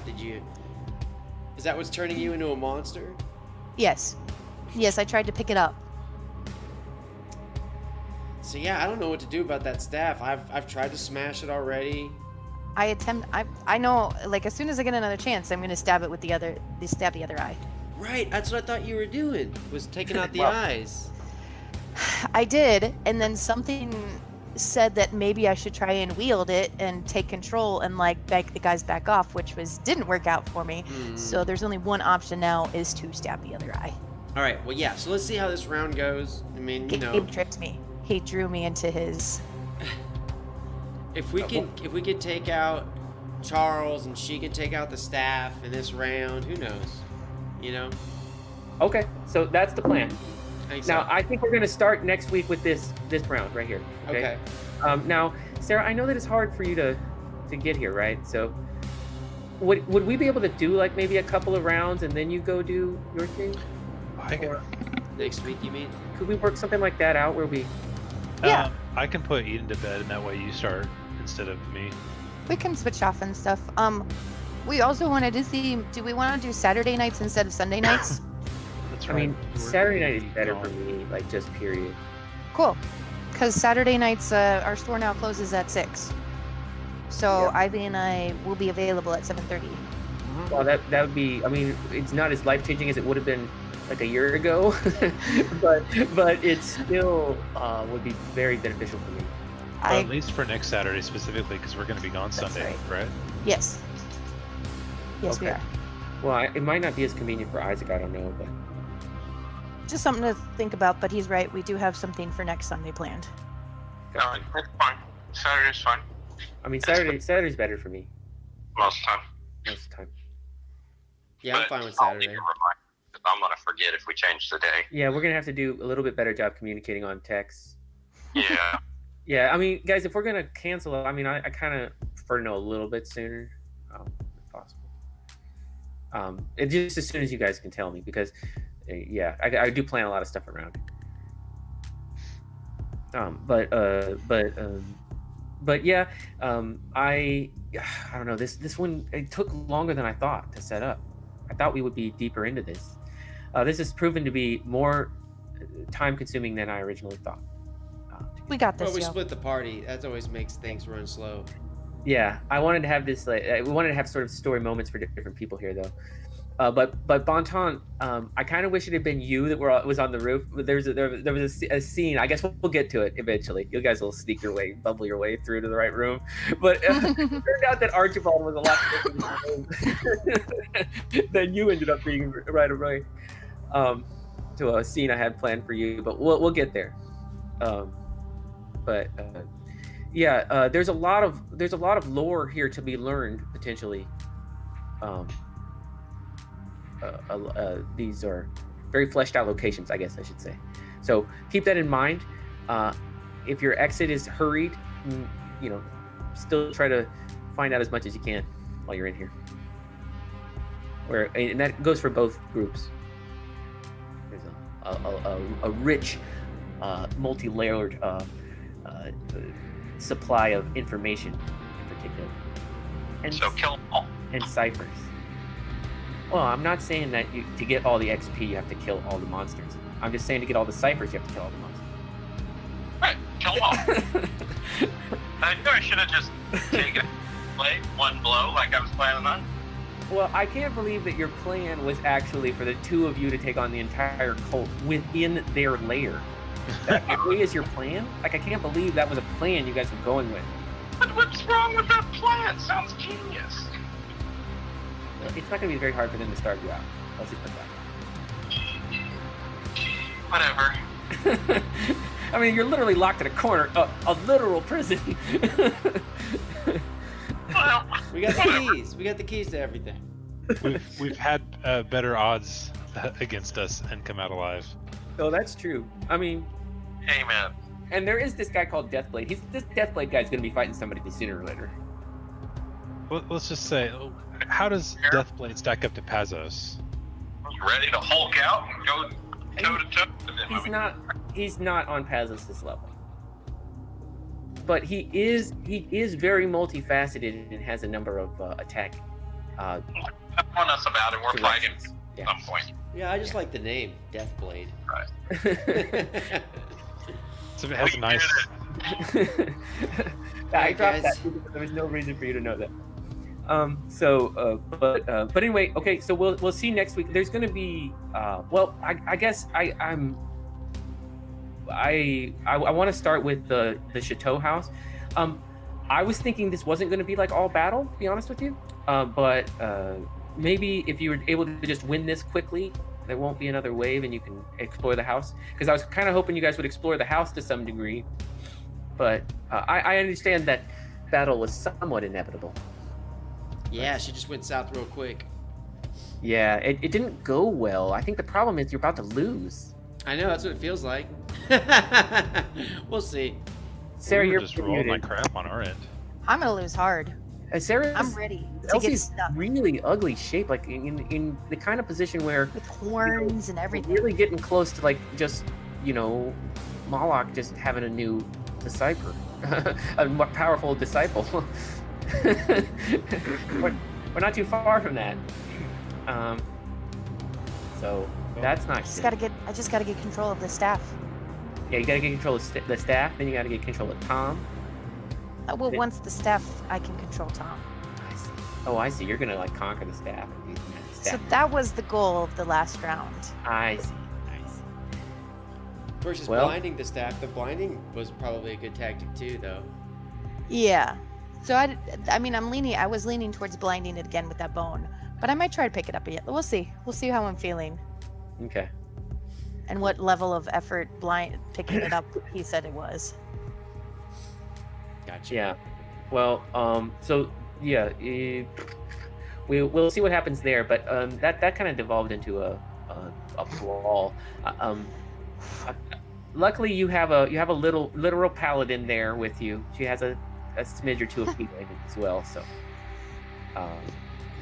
maybe Mrs. Kerwood could save the day. And you guys could. Well, some of you are very nice to her. I don't think anyone. Joseph and Elsie are both nice enough, I guess. And I will try to figure out this vision issues, guys. I don't know what happened with that, and so, especially you, Ivy. I'm sorry. It's all good. Yeah. All right. Well, I had too much time to plan for this. As you can notice, I got way too much content prepared. And way over prepared as well. So I'm sorry about that. But we'll work on it again next time. Anyway, guys, this is like my the whole reason I live each week. So thanks for. This is why I live. I mean, it's only a slight overstatement, but it's Christmas season. I'm being generous. Oh yeah. But So 1 XP. That's what you're saying. yeah, I mean it's Christmas. You get 2 XP. Perfect. And I'm What? gonna give my extra XP to Joseph, so you get 3. Oh yeah, there were a couple of DM interventions here. Isaac, you got one real early. Thank you. Thanks, Elsie. Didn't you, Isaac? Did you hand? Somebody else got one. Did you get one, Bob? Yeah, got one. It was early. Here gets one from me. Okay, All right. extra one for you guys. And I have more DM interventions to use. I kind of have a lot for Elsie. Oh. You have what now? I have a lot of. You give me a lot of fodder for DM interventions. So, Gabe, you do realize part of it, you can just do things. Part of my, you can be a voice in my head and tell me I'm thinking things. That's part of what you're allowed to do with You're me. thinking that.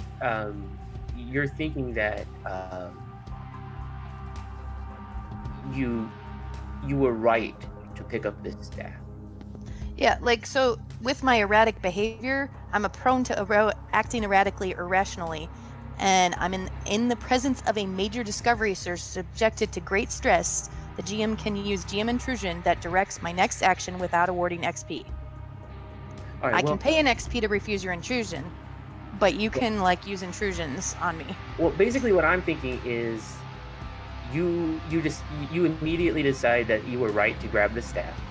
Okay. And that the power the staff is now giving you is exactly what you need, because you are now, if not on Yes. equal footing, even on better footing than Brannicky, and Nice. ready to bitch slap a wizard.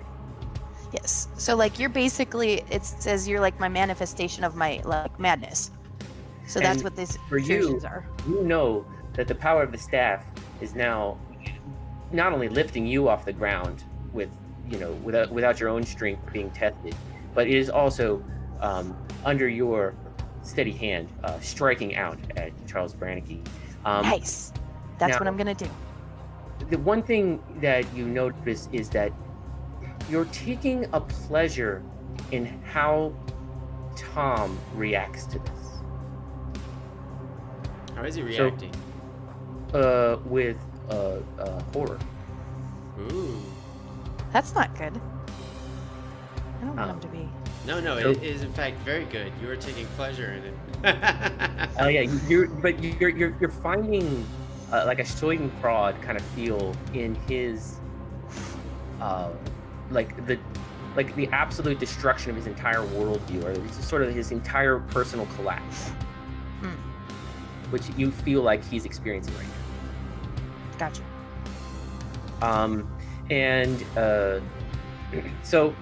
Yeah, I mean, if you're gonna give me that, that's how I would say it. I would say you embrace the power of the staff. An attempt to pick it up again. Let's do this. Yeah, and basically you don't roll a defense check. The voice of Moloch just comes to you. Cool. There's no way he doesn't want you on his team.